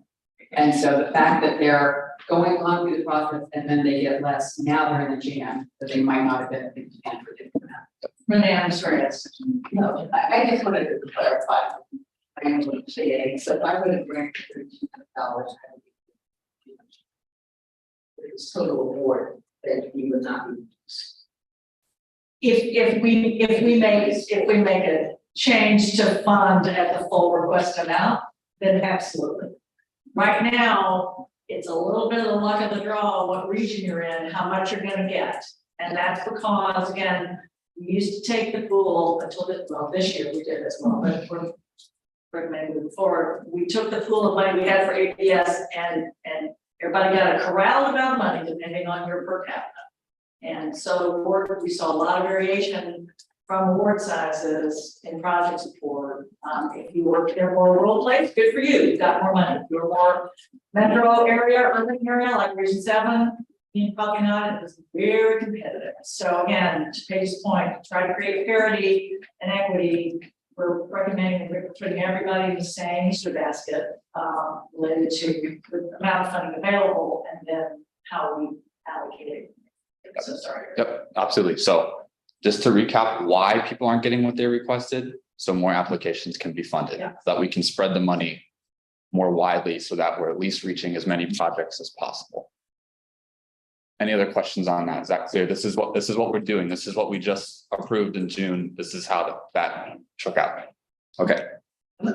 Question. My confusion, along the line of what they said, if you put in for less amount, are they going to get that amount, or are you still? So, it kind of depends on this cycle, depending where you were, what you got. What we're recommending is that if you apply for $4,000 and you're funded, you get $4,000. In other words, truth in advertising, right? We want to be a little more clear around what, actually how much we're funding, how much you should expect if you are funded Paige. Yeah, the key thing is no matter what you request, you will get that amount as long as it's not over. Yeah. What's in the guidelines. Yeah, I need to clarify. Yeah, totally. It did sound a little enigmatic. And I think everything's. Yes. Yeah. Yeah, that's how it's very different. We don't know yet. Okay. In the funding this year's scoring, well, the way it worked was the highest scoring new application in each county was funded first before funding second. So priority one was new applications in each county. So, but the score wasn't connected to the award amount. It was a Yeah. flat percentage. We That- can't fund by the score. We can't determine award based upon the score because it would conflict with another policy that we already had, which is one of the other reasons. It gets a little bit more weedy, but it's one of the other reasons that we're focused on the total request amount. And then go to that percentage one. Okay, so we just talked about what happened. Now we're going to talk about some hypothetical scenarios if we were to change the award amount.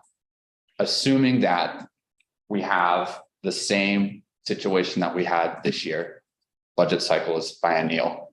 So let's assume we have the same pot of money for APS. Let's assume we get 235 applicants. Let's assume we hope to fund 198. So if we were to increase the award level to $5,000 and give everyone $5,000, we'd have to cut the grantee pool by 47. It's cutting it by about a quarter, which would mean the percent funded would drop to 64. And you can see this year we funded 84% of applications. So if we went up to $5,000, that would go all the way down to 64%. If we funded at what people requested this year, so to your point, Ruth Ann, sometimes there are people that didn't request $5,000 this year, they requested $1,200 or $500. If we just met the request amount, we'd be decreasing the pool by 37. And that would bring it up to 69% funded. If we went at 4,500, 30 less, 71% funded. And then if we went to 4,000, funding everyone at $4,000, we're assuming everyone gets $4,000. 9 less grantees, 80%.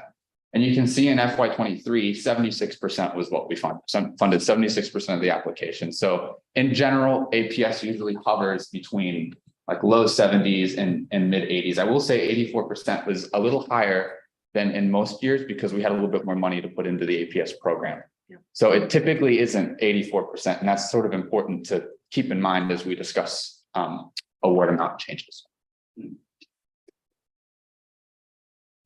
How's this striking everyone? So any questions or comments on this? You know what, I'm actually surprised that going down to 4,000, 9 less as opposed to 47 less at 5. So that's very dramatic. Mm-hmm. So I can see why it's a consideration. I think the equity we can drive it forward and solid community. I think that all makes more sense to drop the amount. Are we feeling? Make sure you don't chop it too much. Right. Kind of echoing Dave's comment earlier, especially with inflation having gone up the way it has. I think it's lovely that we all have hearts. I want to make sure that everybody receives funding, but going back to that meaningful word, I just want to make sure that, you know, I feel more comfortable if we're going to reduce to 45 rather than 4,000. Even though the 4,000, we only miss 9, but I'd rather have those others get a meaningful amount than it kind of a lot of people less. And it's okay if something's competitive, which makes it prestigious or I agree with that, and it has to do with the quality of the project, right? Which is really important as well. I think particularly the barrier of if I only got 80%, but I asked for that, right, that 1%, I mean, it's worth it for me to put down a dollar amount, so that's what I have to work with. Yeah. So that number, that whether it's 4,500 or 4,000, I think is where we will want to study some commissioners to in that smaller group to discuss that, because we will be modeling, taking a look at. Obviously, there are other considerations around sure that we're getting counties and so on, making sure that we're making rural in the way that we need to. So we'll be looking at a lot of things in modeling, but that final dollar amount that we settle on, we'll really want some commissioner input in that before it comes to you. So. But it sounds like to me, what I'm hearing is that there's broad support for truth in advertising, which is we fund fully at the request of whatever we decide. So it sounds like so. But you have a fairly decent tolerance for, say, less percentage, obviously, to be funded. Is there a general discomfort around, say, the 64%?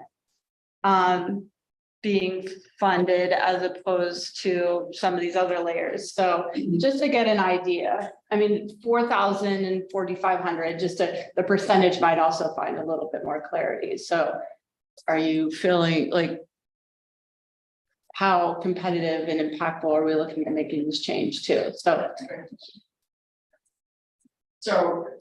to Paige's question, if what's the appetite, I guess, from the group, what are they 5,000, let's say, 65% versus 64%. Not wearing my distance glasses, versus what we did, versus the 84% we did this year. So what's the general appetite, for that? What do we feel like we want? Thoughts on 5,000? I'll give you my thought. I'd be fine with 5,000. I'm also fine with 4,500. I'd be start to get a little nervous of moving down to 4. I think even making the change, doing it incrementally, if you eventually end up at 4 in a year or two, I don't know, but I think going down to 4,500 is a nice increment change.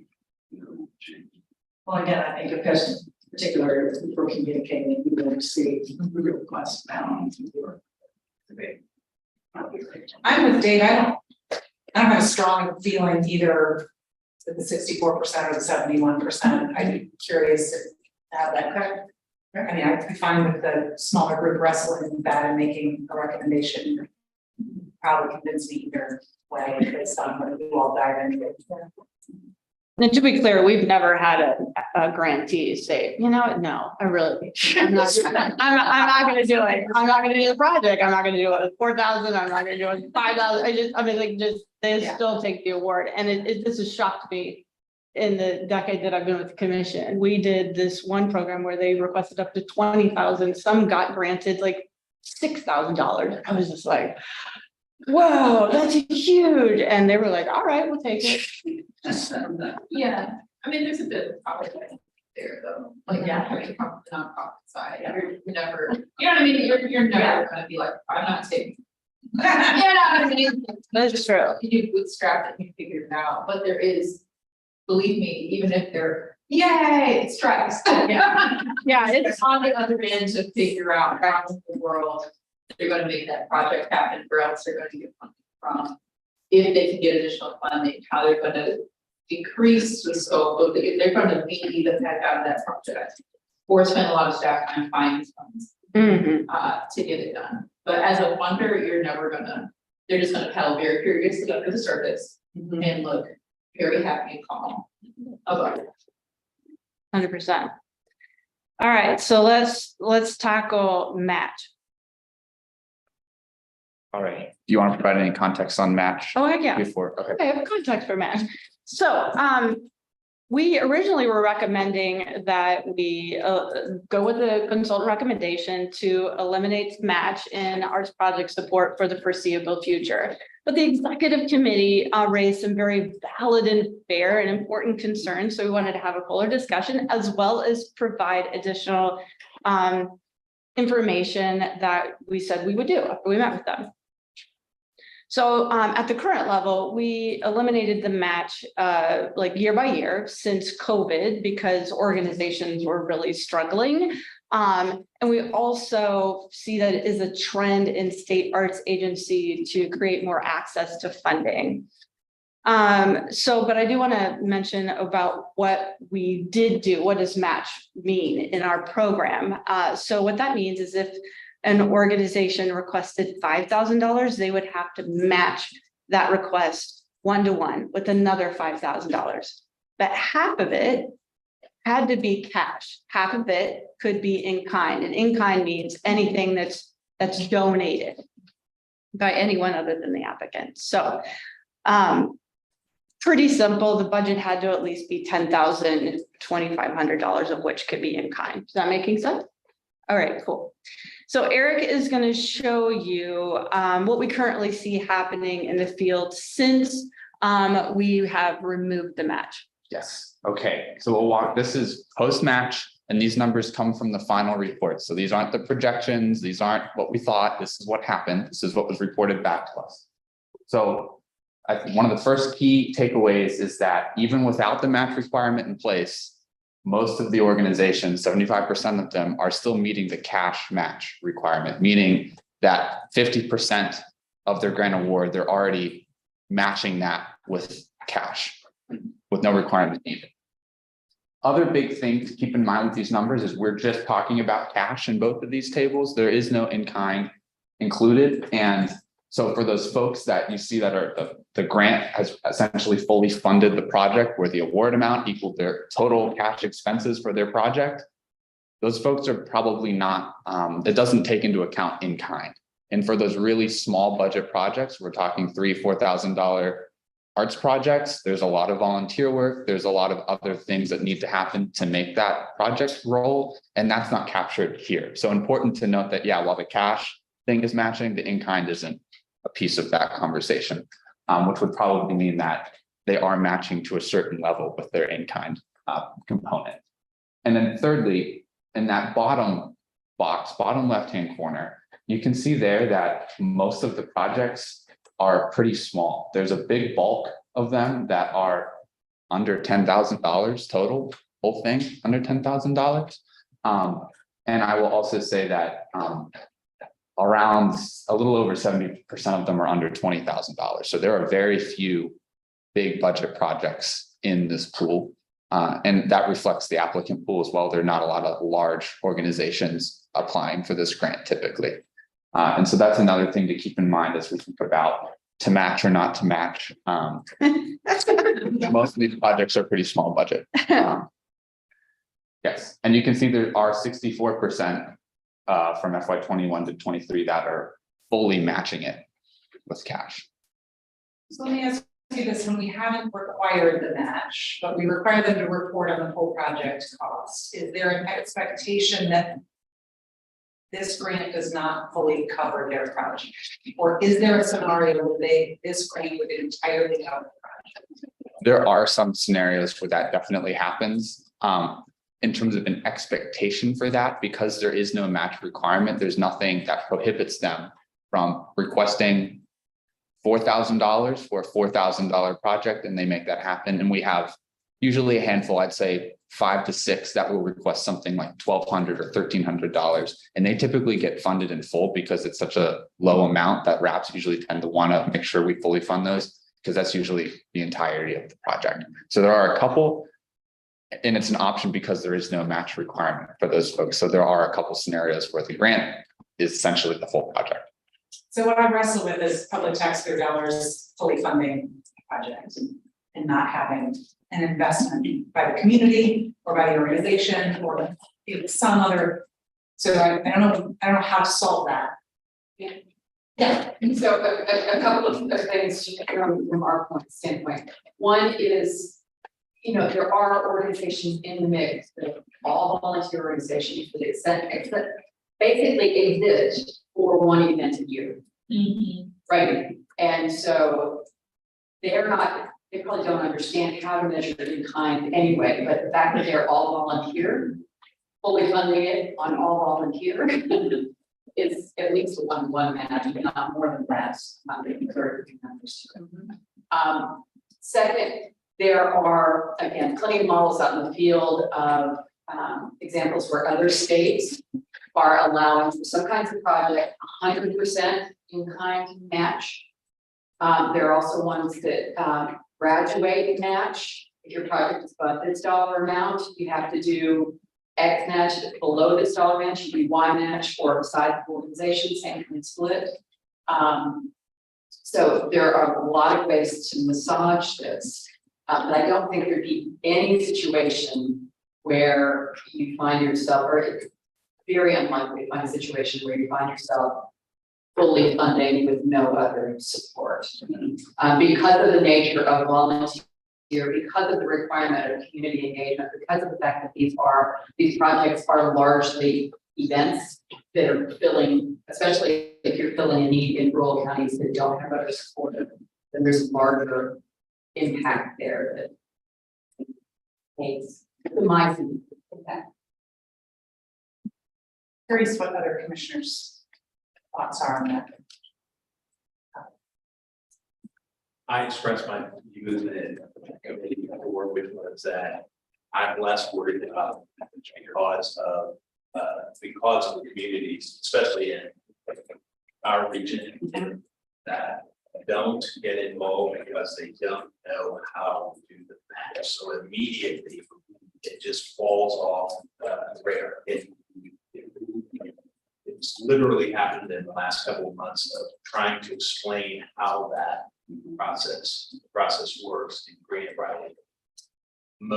Some of the smaller communities that have smaller institutions, all volunteer, they're like, I'm not going out trying to raise money because they assume that means dollars.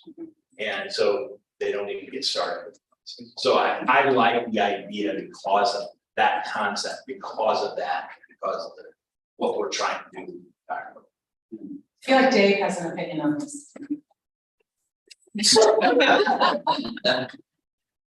Don't let me down, Dave. Okay, yeah, no, I appreciate the opportunity. A lot of good discussion. What I was wondering is there a possibility, we've talked a lot about these smaller one event organizations not have a match.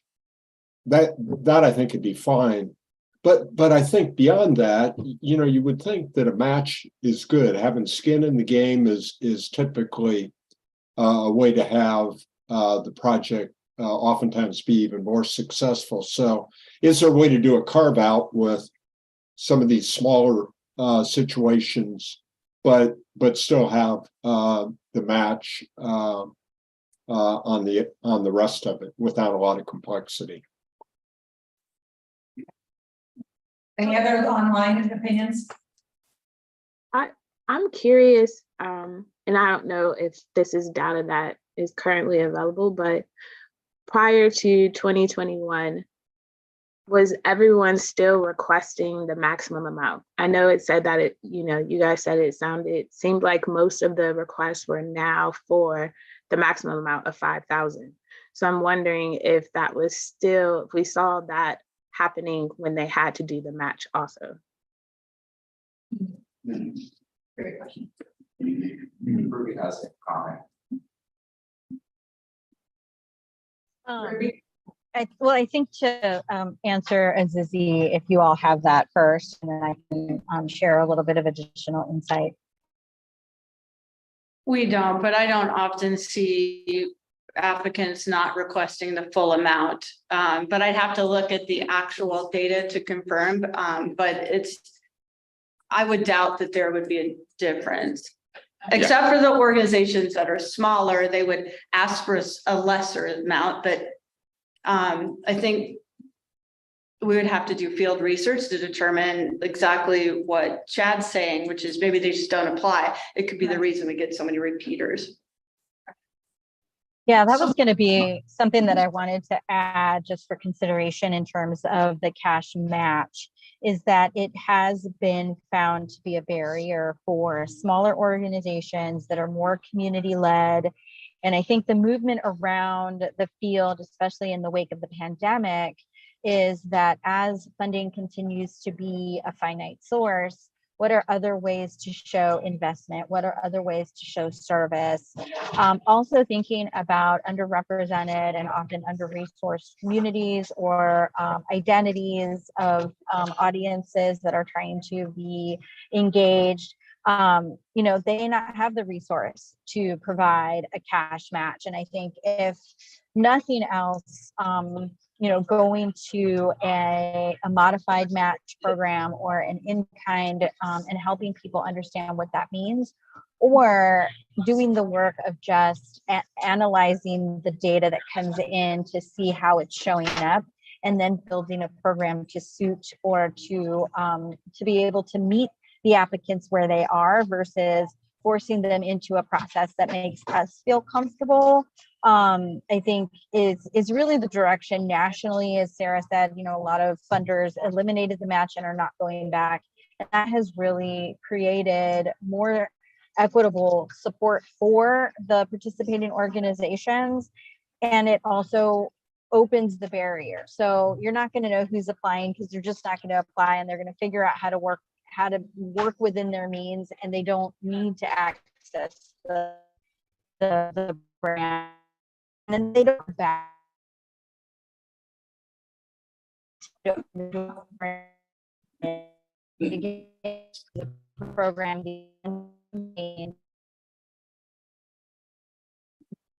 New monitoring. Strategy versus yeah, bye. For myself, when it comes to match, I express this as well.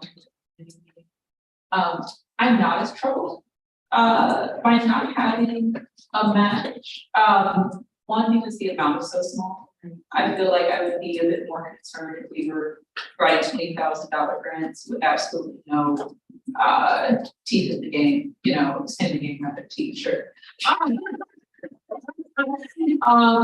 With absolutely no skin in the game on the part of those being grant funds. But two, especially if the grants are becoming more competitive because we get more and more applicants, I feel like people are going to start looking at them, especially if we continue to get more applicants, as something that's more competitive and catalytic rather than something that's sustained. And having like a catalytic tax dollar investment feels great. You know, something that jumpstarts something new, gives somebody new an opportunity to get something off the ground, et cetera, versus providing this like operational support or something year over year that's unmatched with taxpayer dollars. Having said that, if we do a match, I think it would be great, particularly for smaller organizations, rural organizations, to provide examples of what matches can look like. And maybe it doesn't write on the application or in the question. I.e. volunteer service hours in the state of Indiana are currently valued at $24 an hour. You know what I mean? Yeah, and that could be too much. Just let them know what that can look like. Because I think a lot of them, if they saw it, like, oh, they have that, you do. You know, and that's as simple as it can be. But that's my cent 1 and 2. And I will add to when we're promoting and pitching the idea for organizations, especially for treasurers, when we tell them that, hey, this is a non-match grant, that's when we get their attention. Yeah. Especially if you talked about it at any conference and everything else, we tell to small organizations, that's what gets your attention. As opposed to now you consider applying if you do that.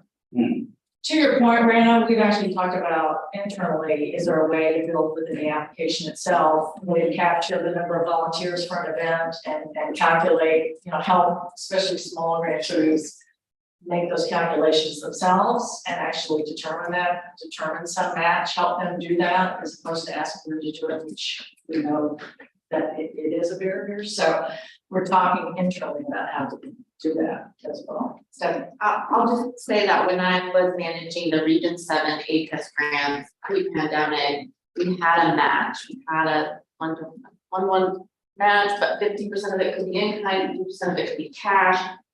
The technical support that I offered, it was a lot around this math. The math of, well, how much is your budget? It's 7,242. So you can request $3,246. But only half of that has to be, you know, volunteer time, and half has to be cash. And so you need to raise $1,400 cash not that we shouldn't do matching, but just say that it will take some consideration, on how we, execute that in practice. Okay. Great discussion. We don't have to decide this today, right? We need to just have a motion to move forward for the board to support the discussion that we've had. Creation of a smaller group to come back with final recommendations at our December. Yes. Right, well, yeah, in general, I mean, I think the two options are, it sounds like both the match and the amount will go to the study group. And then the first slide could be that you guys are in alignment with the direction that the staff is recommending and looking for these other items to move into the study group to share out in December. Okay. Second, we have a motion and a second. You ready, Stephanie, to take the roll? I am, thank you. Chad. Aye. Raina. Aye. Ruth Ann. Aye. Greg. Aye. Walter. Aye. Jake. Aye. Renee. Aye. Ann. Aye. Azizi. Aye. Dave. Aye. Lori. Aye. Kelsey. Aye. And Sophia. Aye. Motion carries. Excellent. Thank you. And now we move into lifelong arts. I don't know if the clicker is not working. Yep, okay, great. We pointed out already, just click. Magic clicker. Now, this is the only slide for this. It's a quick update and then the approval of the guidelines you'll find in your materials. So at the last meeting, I had a flow chart. I showed you the whole creative aging cinematic universe. Which the first program in the franchise is lifelong arts for artists. That's been going on for several years, led by Jordan right now.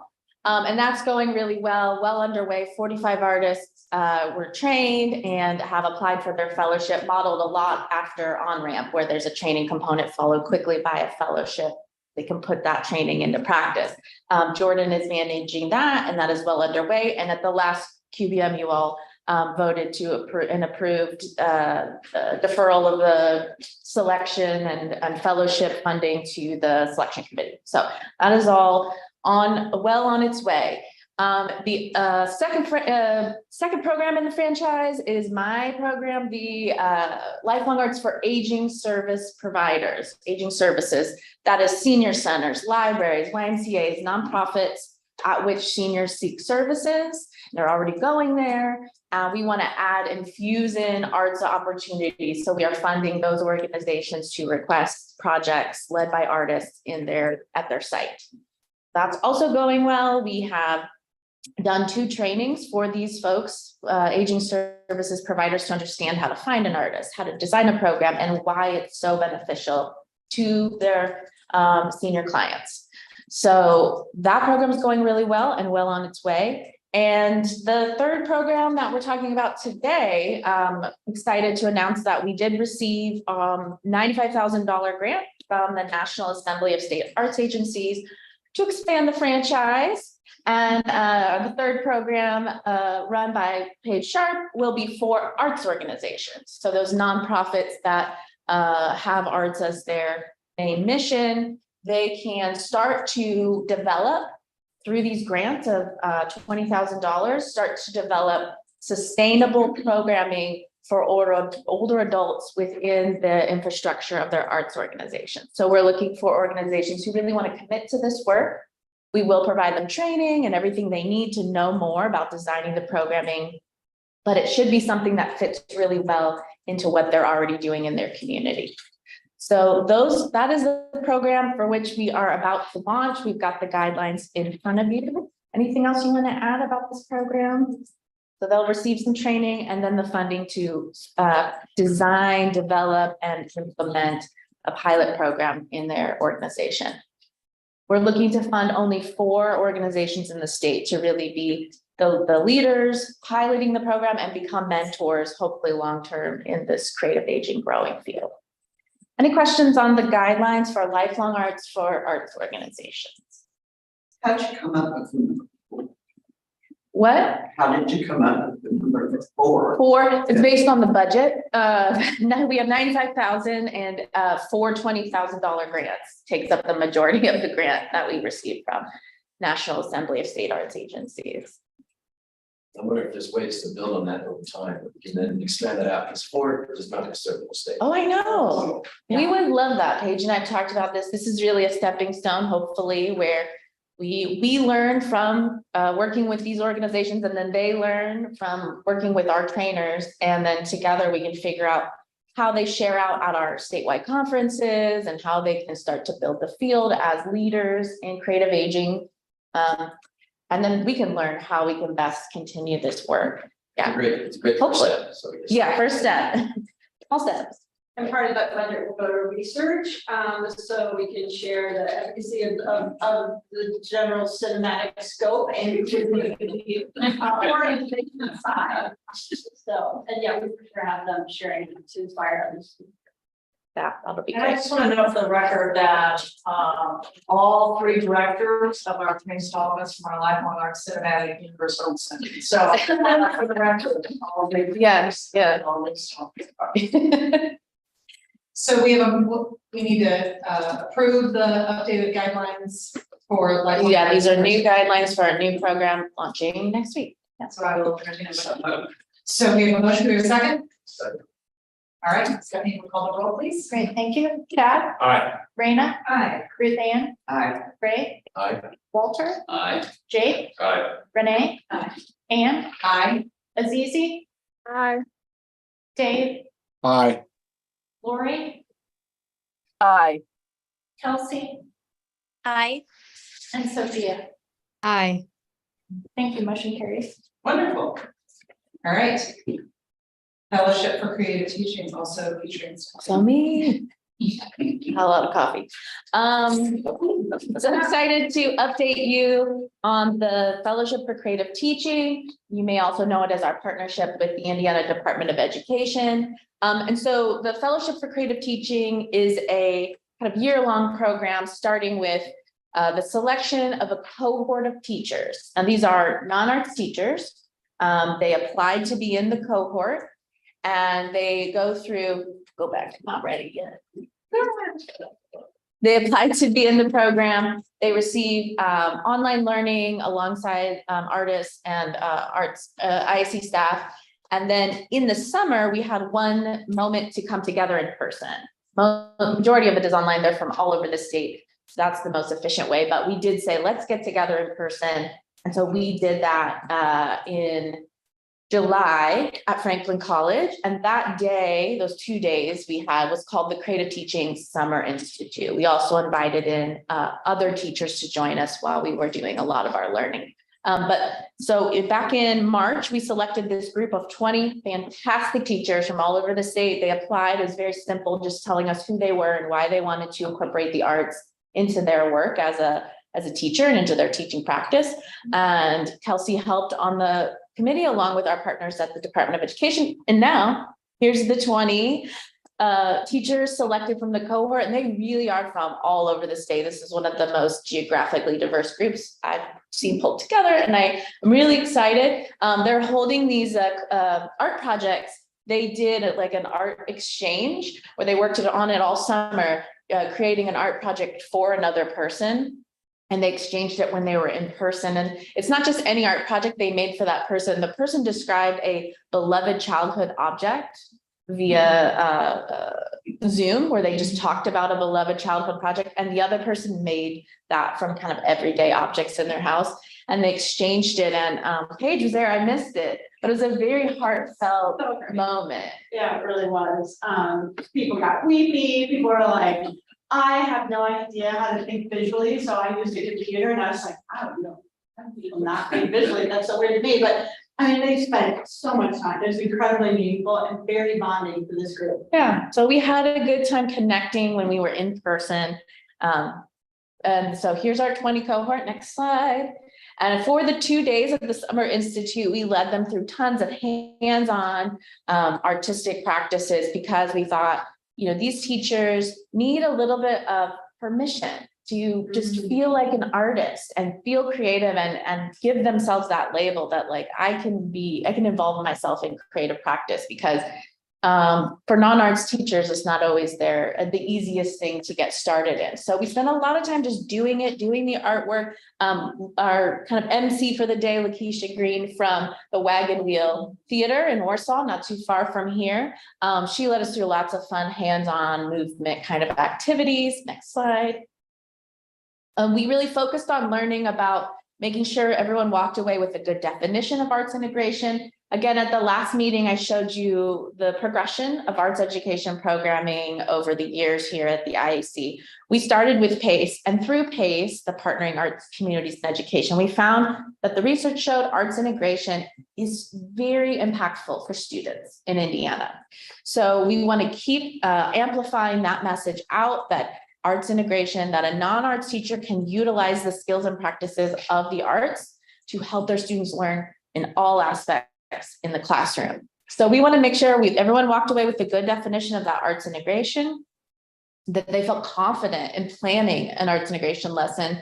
We want to make sure that they understand how those connections happen and support student learning and feel confident in their own creative capacity. Like I said, we really wanted to give these teachers a moment of joy during the summer when things are kind of heavy in the education landscape right now. So we brought them together and made sure we had fun. Next slide. Here's one of the artists, Paula Scott France, teaching the teachers to do felting, a fiber textile art. And I tell you, these teachers like elbowed each other out of the way to get a seat at the textile felting class. They were obsessed. And after the class was over, it was maybe a 30-minute class. They're like, oh, I need more time. I don't know what I'm doing for my project, but I'm bringing in Paula. She's fantastic. I do recommend her, but a whole generation of students all of a sudden start doing felting. If you guys see this in 30 years, I think it's because this rippled out. These teachers love the felting. So that was one of the workshops they did, for example. There they are felting, full seats. All the sessions she offered were full seats. Next slide. Yep. Next slide. We did deep dive. So the felting was kind of like a hands-on 30-minute thing, but we had 3 deep dives where they spent 90 minutes exploring how dance and science can complement each other, how music and math can come together in the same lesson. And we had theater and English language arts, all led by artists in Indiana. Here's one of our dance programs. She's teaching science. And this was a very active, connected experience for the teachers. Next slide. Everyone was involved at all points of this. This is the graffiti street art session, which connected angles and math and rulers with street art. And there's our little binder there. I'm very proud of our binder. You better believe we gave them tons of resources. They walked away with that binder full of worksheets and handouts. It's kind of my style. Next slide. We gave them checklists so they can go back to their classroom, and maybe they only, remember felting when they get back. But if they open their binder again, they'll see they can walk through the checklist and remember everything we talked about on how to execute arts integration. Next slide. We gave them step by step. This is for them to say, let's do this. Here's how they partner with an artist step by step. Next slide. Here's one of our artists, Leon Crosby from Muncie, Indiana, teaching his street art project. Next slide. We did a team building, a partner building activity, because arts organizations attended the training as well. And every teacher's partnered with an arts organization. We know from experience from several years doing this that taking that first step for a teacher to find an arts organization in their community and design something all on their own is overwhelming. So we went ahead and found an arts organization that we know is strong in arts education in every community the teacher was in. We paired them up. So now they have a partner in crime, and together they can design something really beneficial for the students. The teachers will bring what they know is beneficial for students as far as classroom management and lesson design. And then the arts organization knows the artists of the community that will best fit those two things together. So to build that partnership part, some of the teachers in arts organizations had never met before. One of the things we did was have them do a Mad Lib that turned into a haiku. So here's a couple of their haikus they made with words they were given from a partner. So gloomy potato, in parachutes, Frank's Red Hot, morning tastes spicy. So next slide. They're well on their way. They've been going on at this partnership since June. They just turned in their project applications Friday, and they'll be starting within a few weeks. This project was also approved to see the approval of the projects to the selection committee and IAC staff. So we are doing that right now. Next slide. More than anything, I just want to say that we had so much fun at this Summer Institute. We laughed a lot. We enjoyed the whole process, and I just told them this is my love letter to teachers. I started the first day saying that I designed this so that you would enjoy yourself, you would feel renewed in your teaching practice. And here's one of our lunch panels. They're cracking up at something they said. Next slide. This was I told the committee, this is a theater project that these theater folks were leading, did not go right at all. They failed, it was a very complicated theater activity, but at least we all laughed. We laughed our butts off. And the next slide. That's it. So thank you so much. That's the update. No approvals needed. Thank you, Paige.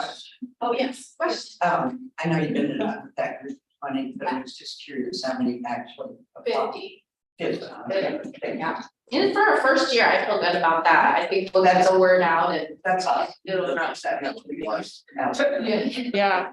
Yeah, we redesigned the program from the first iteration, and we're like, okay, we gotta make it competitive, and it's a really important thing. And I cannot be more proud of the program. It is incredible. And Stephanie just did a magical job putting that together. And people were hugging at the end, and Lakeisha Green, they were all just, when they first started, were like, I'm just gonna go into a coma right now. It's really early. I need more coffee. But Lakeisha just sparked them on fire, and it was just great ever since. And does DOE, we'll go back to them and say, let's do this again? Yeah. And then maybe, Yeah, they're already in a contract with them for 2 years. It's the first year of the 2-year contract, and we had their representative there for the whole section. But yeah, things are looking good. Great. Yeah. So you'll have so there will be a second coach. Correct. In December, I'll bring you the next iteration. When do they start applying? Around January.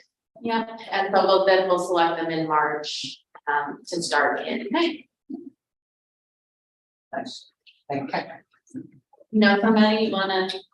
No, but I would like to reach out. I know we got the list at the last meeting and I didn't pay attention. There's a good cohort from the Richmond area. It's a good representation of teachers from that area. Yeah, so I do think it's an opportunity for us to reach out and want to encourage that and that's good stuff that kind of sort of maybe go into this.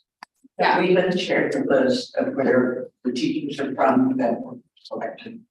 I saw it at the last meeting. It was displayed. I don't know. I'll get it to you. Yeah, absolutely. We help recruit teachers. The teachers do receive an honorarium themselves for $1,000 for being selected. It's an honor to be selected, so they get right up front $1,000 honorarium. In addition to this free artist residency in their classroom in this fall semester, and that is provided by the arts organization. We pay the arts organization so that the school receives this. So 2 benefits, I think, plus all the fun and training. And the intention that relationship will continue. So they can always go to the community foundation, maybe apply to project support down the road. So we really want to create that love match for the long term. It's interesting, a lot of the teachers didn't know the arts organization as a major institution that, as far as I'm concerned in that community, they're like, oh, what's that organization called? So now we're creating an awareness and making the connection and demonstrating that the arts organization can serve a school in this way. I think hopefully will create a lasting legacy.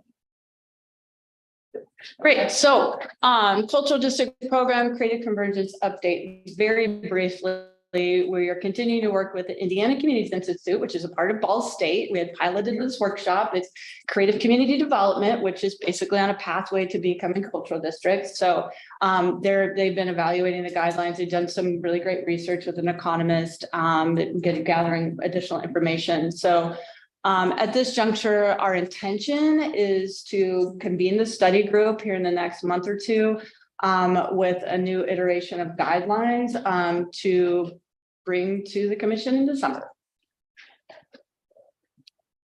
No question? No action needed on that? No action here. Artist services update. Hello. Hello. Is that what you see? So just a quick update on artist needs assessment. Last time we talked about the why and how, and now we've got our ducks in a row. We're going to off into the water. Couple reminders, our partners, our two main partners are the Tamarack Foundation out of West Virginia.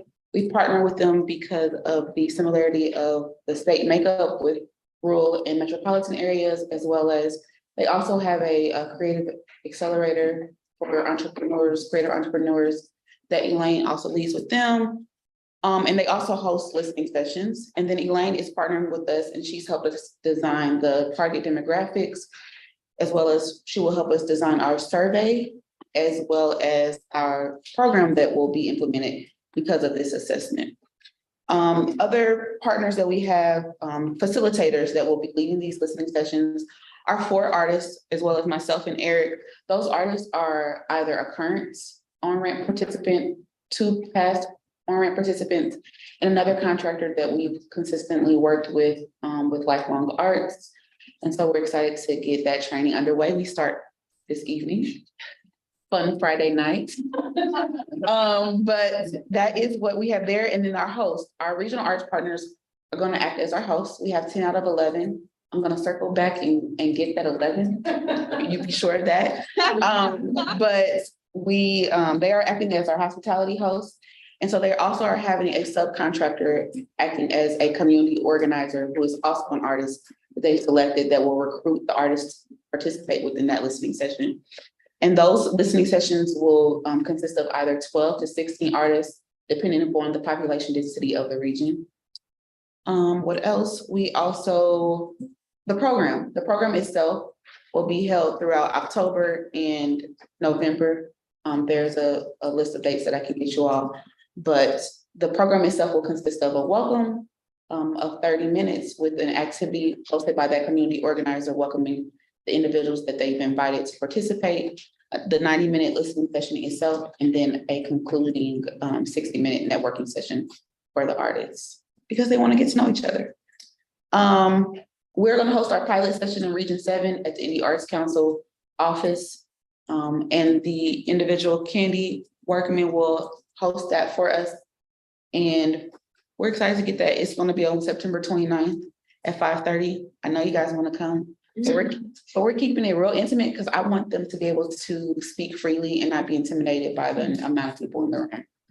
These sessions will be recorded, and so then we're going to analyze that data, and I will let Eric talk to how that data will be analyzed. Yeah, so we're going to record it, transcribe it all, and then do some qualitative data processing to identify some key themes, trends, and you'll see the results of that in a formal report on all of that. That will then design some subsequent programming and other resources to support the artists in the community, as well as inform the subsequent survey to get additional information on some of the key sort of themes and leading things that we heard in all the listening sessions.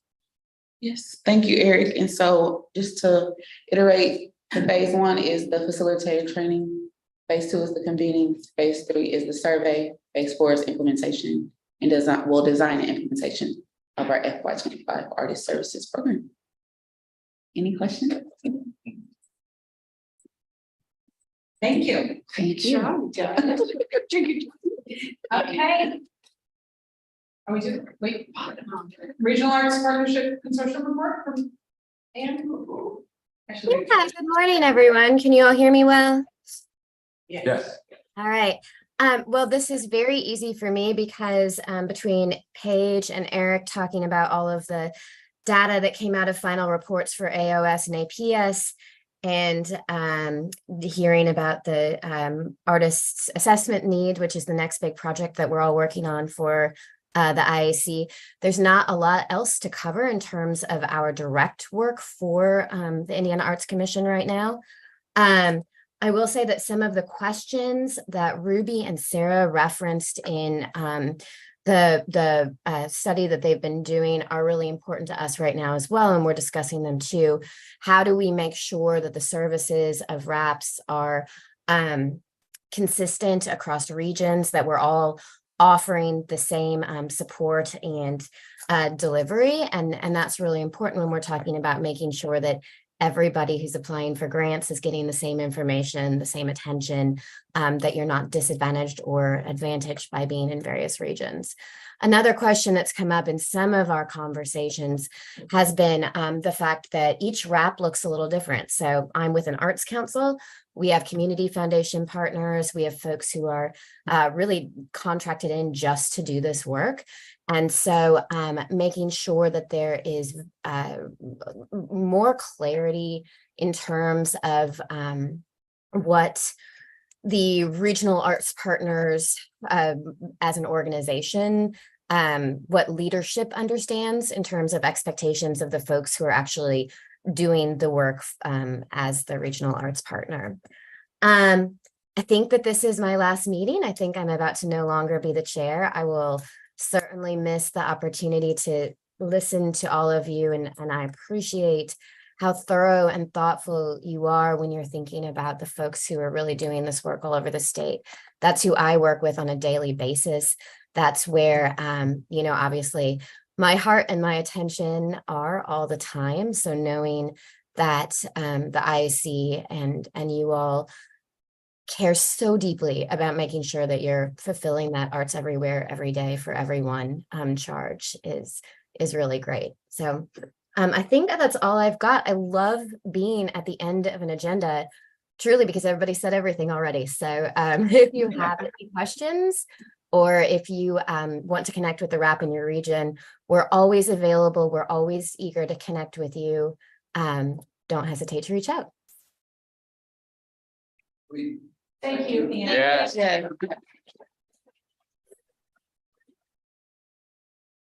Certainly, on behalf of the whole commission, thank you for chairing that group. And also, I mean, as you know, we can't do this work without the regional arts partners. So thank you very much for that. And then next up, John Kay. Great. Can you all hear me okay? Yes. Ian. Okay, great. It's really good being here with you all this morning. For some reason, the slide names aren't appearing on the slide when I hit play, but we'll keep going. Pretty pictures. I wanted to share with you just a quick report about Traditional Arts Indiana, specifically our apprenticeship program. Again, a reminder, Traditional Arts Indiana is a statewide folk arts program, folk and traditional arts. It's based at Indiana University. We're a partnership between the Indiana Arts Commission and the Indiana University. And we've been a partnership since 1998. I've been directing the program since 2004. And one of the cornerstones of our program is our apprenticeship program. And I was asked to do a quick update about that and give a quick forecast of it. And we've been doing our work. We've been going around the state, documenting the apprenticeship program, which basically exists to take the traditional knowledge that's held by a master artist within a specific community or group and make sure that that traditional knowledge passes to the next generation. And that happens in a whole variety of ways. Sometimes it's within families, sometimes it's within occupations, sometimes it's within faith groups, sometimes it's within just geographic communities or ethnic communities. And so I'll share a little bit about those. We've had Joe Rice, fifth generation glass artist from up in Elwood, Indiana, and his apprentice, Matt Kenyon, who's a well-established, well-known glass artist as well. Joe is a production glass art producer and is basically helping Matt learn how to create established pieces so he can try to make a more make a better use of their time together. We have Janie Wyatt, who's up there in Fort Wayne, where you all are. Janie is a traditional quilter. She learned from her mother, and she's teaching her daughter this style of quilting that's been passed down to her. We have Peggy Taylor, a traditional coverlet weaver, and she's working with Taylor Burden down in New Harmony, Indiana, doing very traditional patterns on this type of looms. They have all different types of looms that they're working with, from tabletop to floor, and basically teaching a whole repertoire of weaving. Taylor Burden brought to this partnership already a knowledge of basic weaving. She was already a weaver, but expanding the repertoire, learning the patterns, learning the motifs, all of that takes time and dedication. And also, one of the things that Peggy has done is she's introduced her to a whole weaving community. And from that, they've started a whole weaving network down in southwestern Indiana. And so not only have we got this apprenticeship going there throughout this funding, but by bringing these people together, it actually is benefiting all of the other weavers, you might say, down in that part of the state. Also up in Fort Wayne, we're working with Emily Guerrero and her granddaughter, Avery Guerrero, and she's learning all about ofrendas. Of course, we learned that from doing that are all of these other traditional arts that are kind of surrounding the ofrenda creation. So we have the making of crepe paper flowers, we have the telling of family stories, the creating of the displays, all of those things, preparation of foods. All of those things are part of a larger network of beliefs and family values and rituals that she's passing on within that. We're working with Pianki and Anna Biak, part of the Chin community in Indianapolis. I've talked to you about them before. 30,000 Chin living in Indianapolis, and Pianki was a nationally known weaver back in Myanmar. And she's here as a refugee, and she's working with Anna. And Anna is a wonderful ambassador for weaving as well. She's taken it upon herself not just to learn from Pianki, but to also, she started this thing through Traditional Arts Indiana support called Winding Wednesdays, and she's been convening Chin weavers one Wednesday a month to basically do show and tells, to share what it is that they're working on, and then to do kind of workshops and classes where they're learning to do parts of the weaving process. And so that's been really a successful thing. So you can quickly see how these traditional apprenticeship programs are more than just about the passing on of knowledge. It's about strengthening community through doing those. In the same way, Sam Bartlett has taken on Patrick Blackstone, teaching contradance style mandolin, and that's been really wonderful because they've been playing music at the contradance here in Bloomington, Indiana, where I am. We've been working with Tony Dickerson and Verna Moore. Not always are apprenticeships about older generations teaching younger generations. Sometimes they're peer to peer, and Tony has been very much kind of the nucleus or the hub of African American quilting in the Como Quilting Guild in Indianapolis. And Verna wanted to learn to do more of the creative pictorial work that Tony was doing. And so this kind of modern quilt making has become the focus of their apprenticeship. And that's been really exciting to see that come to fruition when we visited with them. Denzel McKim, he's working in his community to pass on a tradition of chain carving.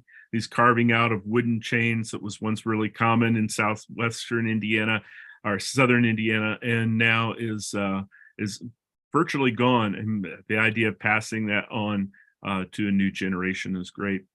As far as a forecast, it's hard for us to know. We're just now ending the apprenticeships that you just heard about briefly.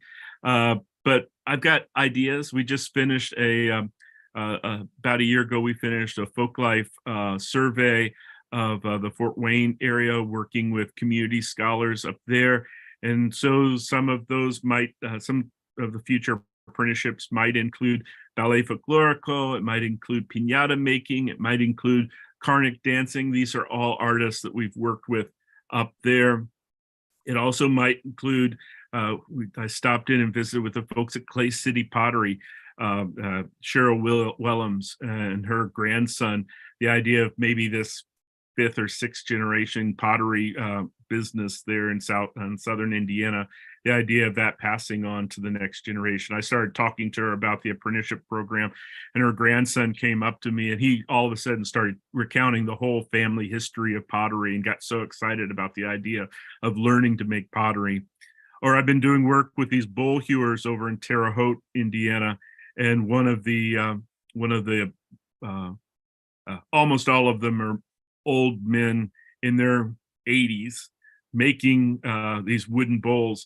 But there's this 14-year-old kid, Luke Boyle, who just goes every day over to visit with one of these bowl hewers, learning about bowl hewing and making chairs. And so that potentially could be one of the apprenticeships that I'll be reporting to you about. And then just the work that we've been doing with the Chin community there in Indianapolis has been really exciting. The basket makers and the weavers that we've been able to identify through our survey work there has been exciting. And I hope that we're able to serve that community more through the apprenticeship program, as well as perhaps through our Heritage Fellowship program.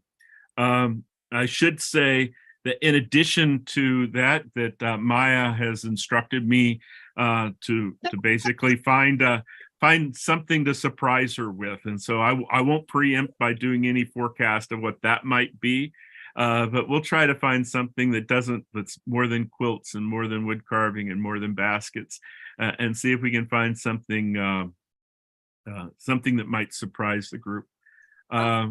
I want to take one more minute if I can. I know we're at the end of our time, but I wanted to also point out that we have finished presenting our Heritage Fellowship Awards. We went into communities and did it this time, and hopefully next year we'll be able to convene them all back together for a big celebration. But we worked with Dick Lehman up in Goshen, Indiana, and we gave him his prize.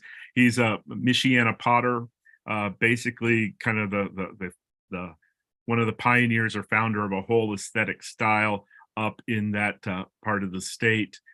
We work with Stephen and Nancy Dickey, Old Time Fiddlers. We did a radio show performance with them, and that was really exciting for their community, old time fiddle and banjo music. And we work with Helen Kiesel at Summerfest to give her prize. And it was so wonderful to do that. There was probably about 500 people in attendance when she was playing her accordion, and we were able to give her the prize. So that was an exciting thing. So that's what Traditional Arts has been up to. That's how I spent my summer this year, going and visiting all the apprentices and going and giving out the Indiana Heritage Fellowship Awards. And I'll tell you more when we figure out who the next round of apprenticeship teams are. Thank you, John. Thank you. Okay, we have no items that moved from the consent agenda. We have a few items for under new business. First, I failed at the start of this to thank Raina Bradley for all of your work today and yesterday and showcase Fort Wayne for us. So thank you very much.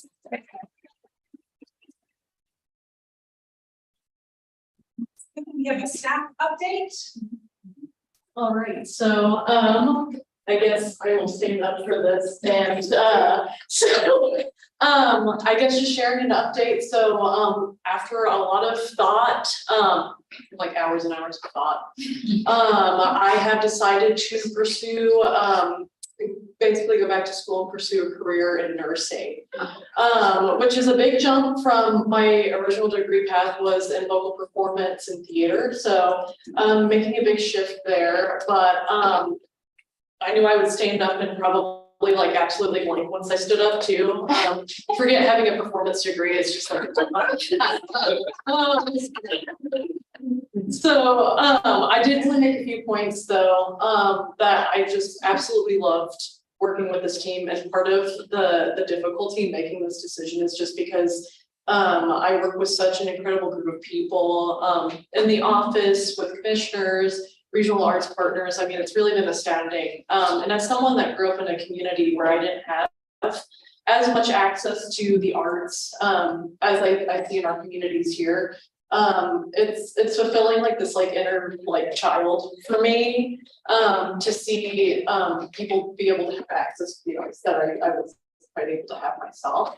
And so a few things I want to say, is that, so I highly respect and admire everyone on the team. I've been continually inspired, with how driven and thoughtful everyone is. I've loved getting to know everyone both inside and outside of the context of the commission. And I've loved getting to work with a team that is both incredible in their work and just who they are as people. And not to throw in a jig, but it's hard to be on, it's rare to be on a team where you see everybody and it's like, wow, everybody here is just absolutely amazing. And I can attest to that everybody on this team is just absolutely incredible. And then I've also loved and appreciated getting the opportunity to serve the people of Indiana with you all. Being here has taught me a lot about becoming the type of person I want to be, and then the necessity of knowing and investing in your community as well. And then I don't see this as per se the end of an era in my life. It is going to be a big shift, but I am hoping that I can kind of moving into this new phase, both combine my creative background with healthcare as I go forward. So, but thank you all so much for everything.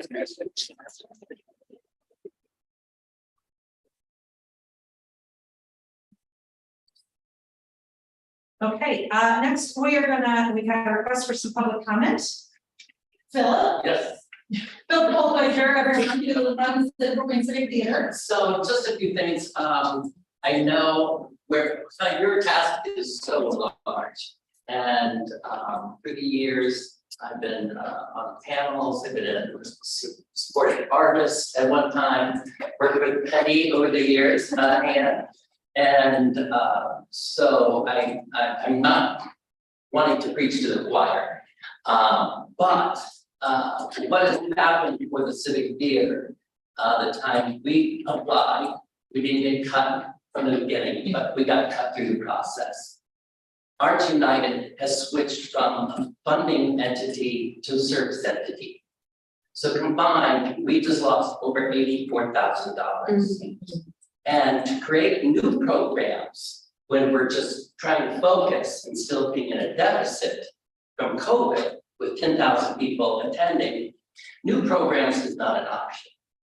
So when looking at your equitable, is the analysis of the regional arts partner, is not all our funders, being taken into consideration. Is the arts support for those communities being analyzed and to see what their contributions is so that you can be more equitable in that way. So just taking your funds and giving it to each county is not necessarily equitable.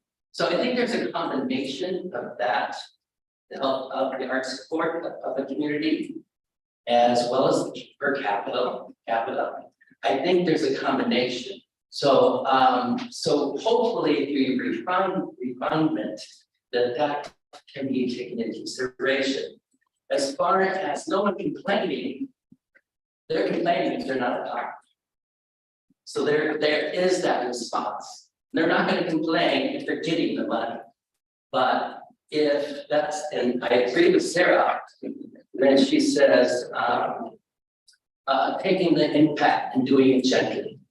Art United was boom, yours was boom. So the gentle approach and transitioning, whatever you do, it is truly the kind way of thinking about supporting or not supporting certain initiatives. And so the other thing about your equation for the arts project support, these large groups that you all got, they're either going to apply for all of those. So your numbers are going to either go up for applications, or it's going to have the adverse effect. They're not going to take the time. So that may change your whole discussion with that. So now it sounds like we're having to write for maybe 2 or 3 grants to make up for what was transitioned. So it's just giving you food for thought. And I appreciate Maya and our post discussion as well, and with Paige. And so continue to support the arts and what you're doing, and greatly appreciate it. I'm glad you got to see part of our rehearsal last night or something. So, all right, thank you. Thank you. Okay. Finally, I want to recognize, even though she's not able to join us today, Dusty Stemmer. This would be her last commission meeting, so thank you. I want to make sure we have in the record. Thank you to Dusty for her service. I said that was the last thing, but I failed early on when we were doing the discussion around the arts project support to ask for volunteers. Yes, If there are if volunteers. there's anyone who wants, I know that Dave has already emailed. Okay, oh, I'm sure. Yes, You and I, yeah. But if there was anyone else, you could either speak now or or we're coming for you. We'll find it. So, yes, it's a small, we would only anticipate 2 to 3 commissioners. It's like late October, it's like. Yeah, Yeah. so. Yeah, yeah. And we'll be, okay, yeah. Got it. That's Great. Is there any other additional business to come before the commission? I will entertain a motion to adjourn. Sounds good. All those in favor, say aye. Aye. We are adjourned as of 12:01. Great meeting, everybody.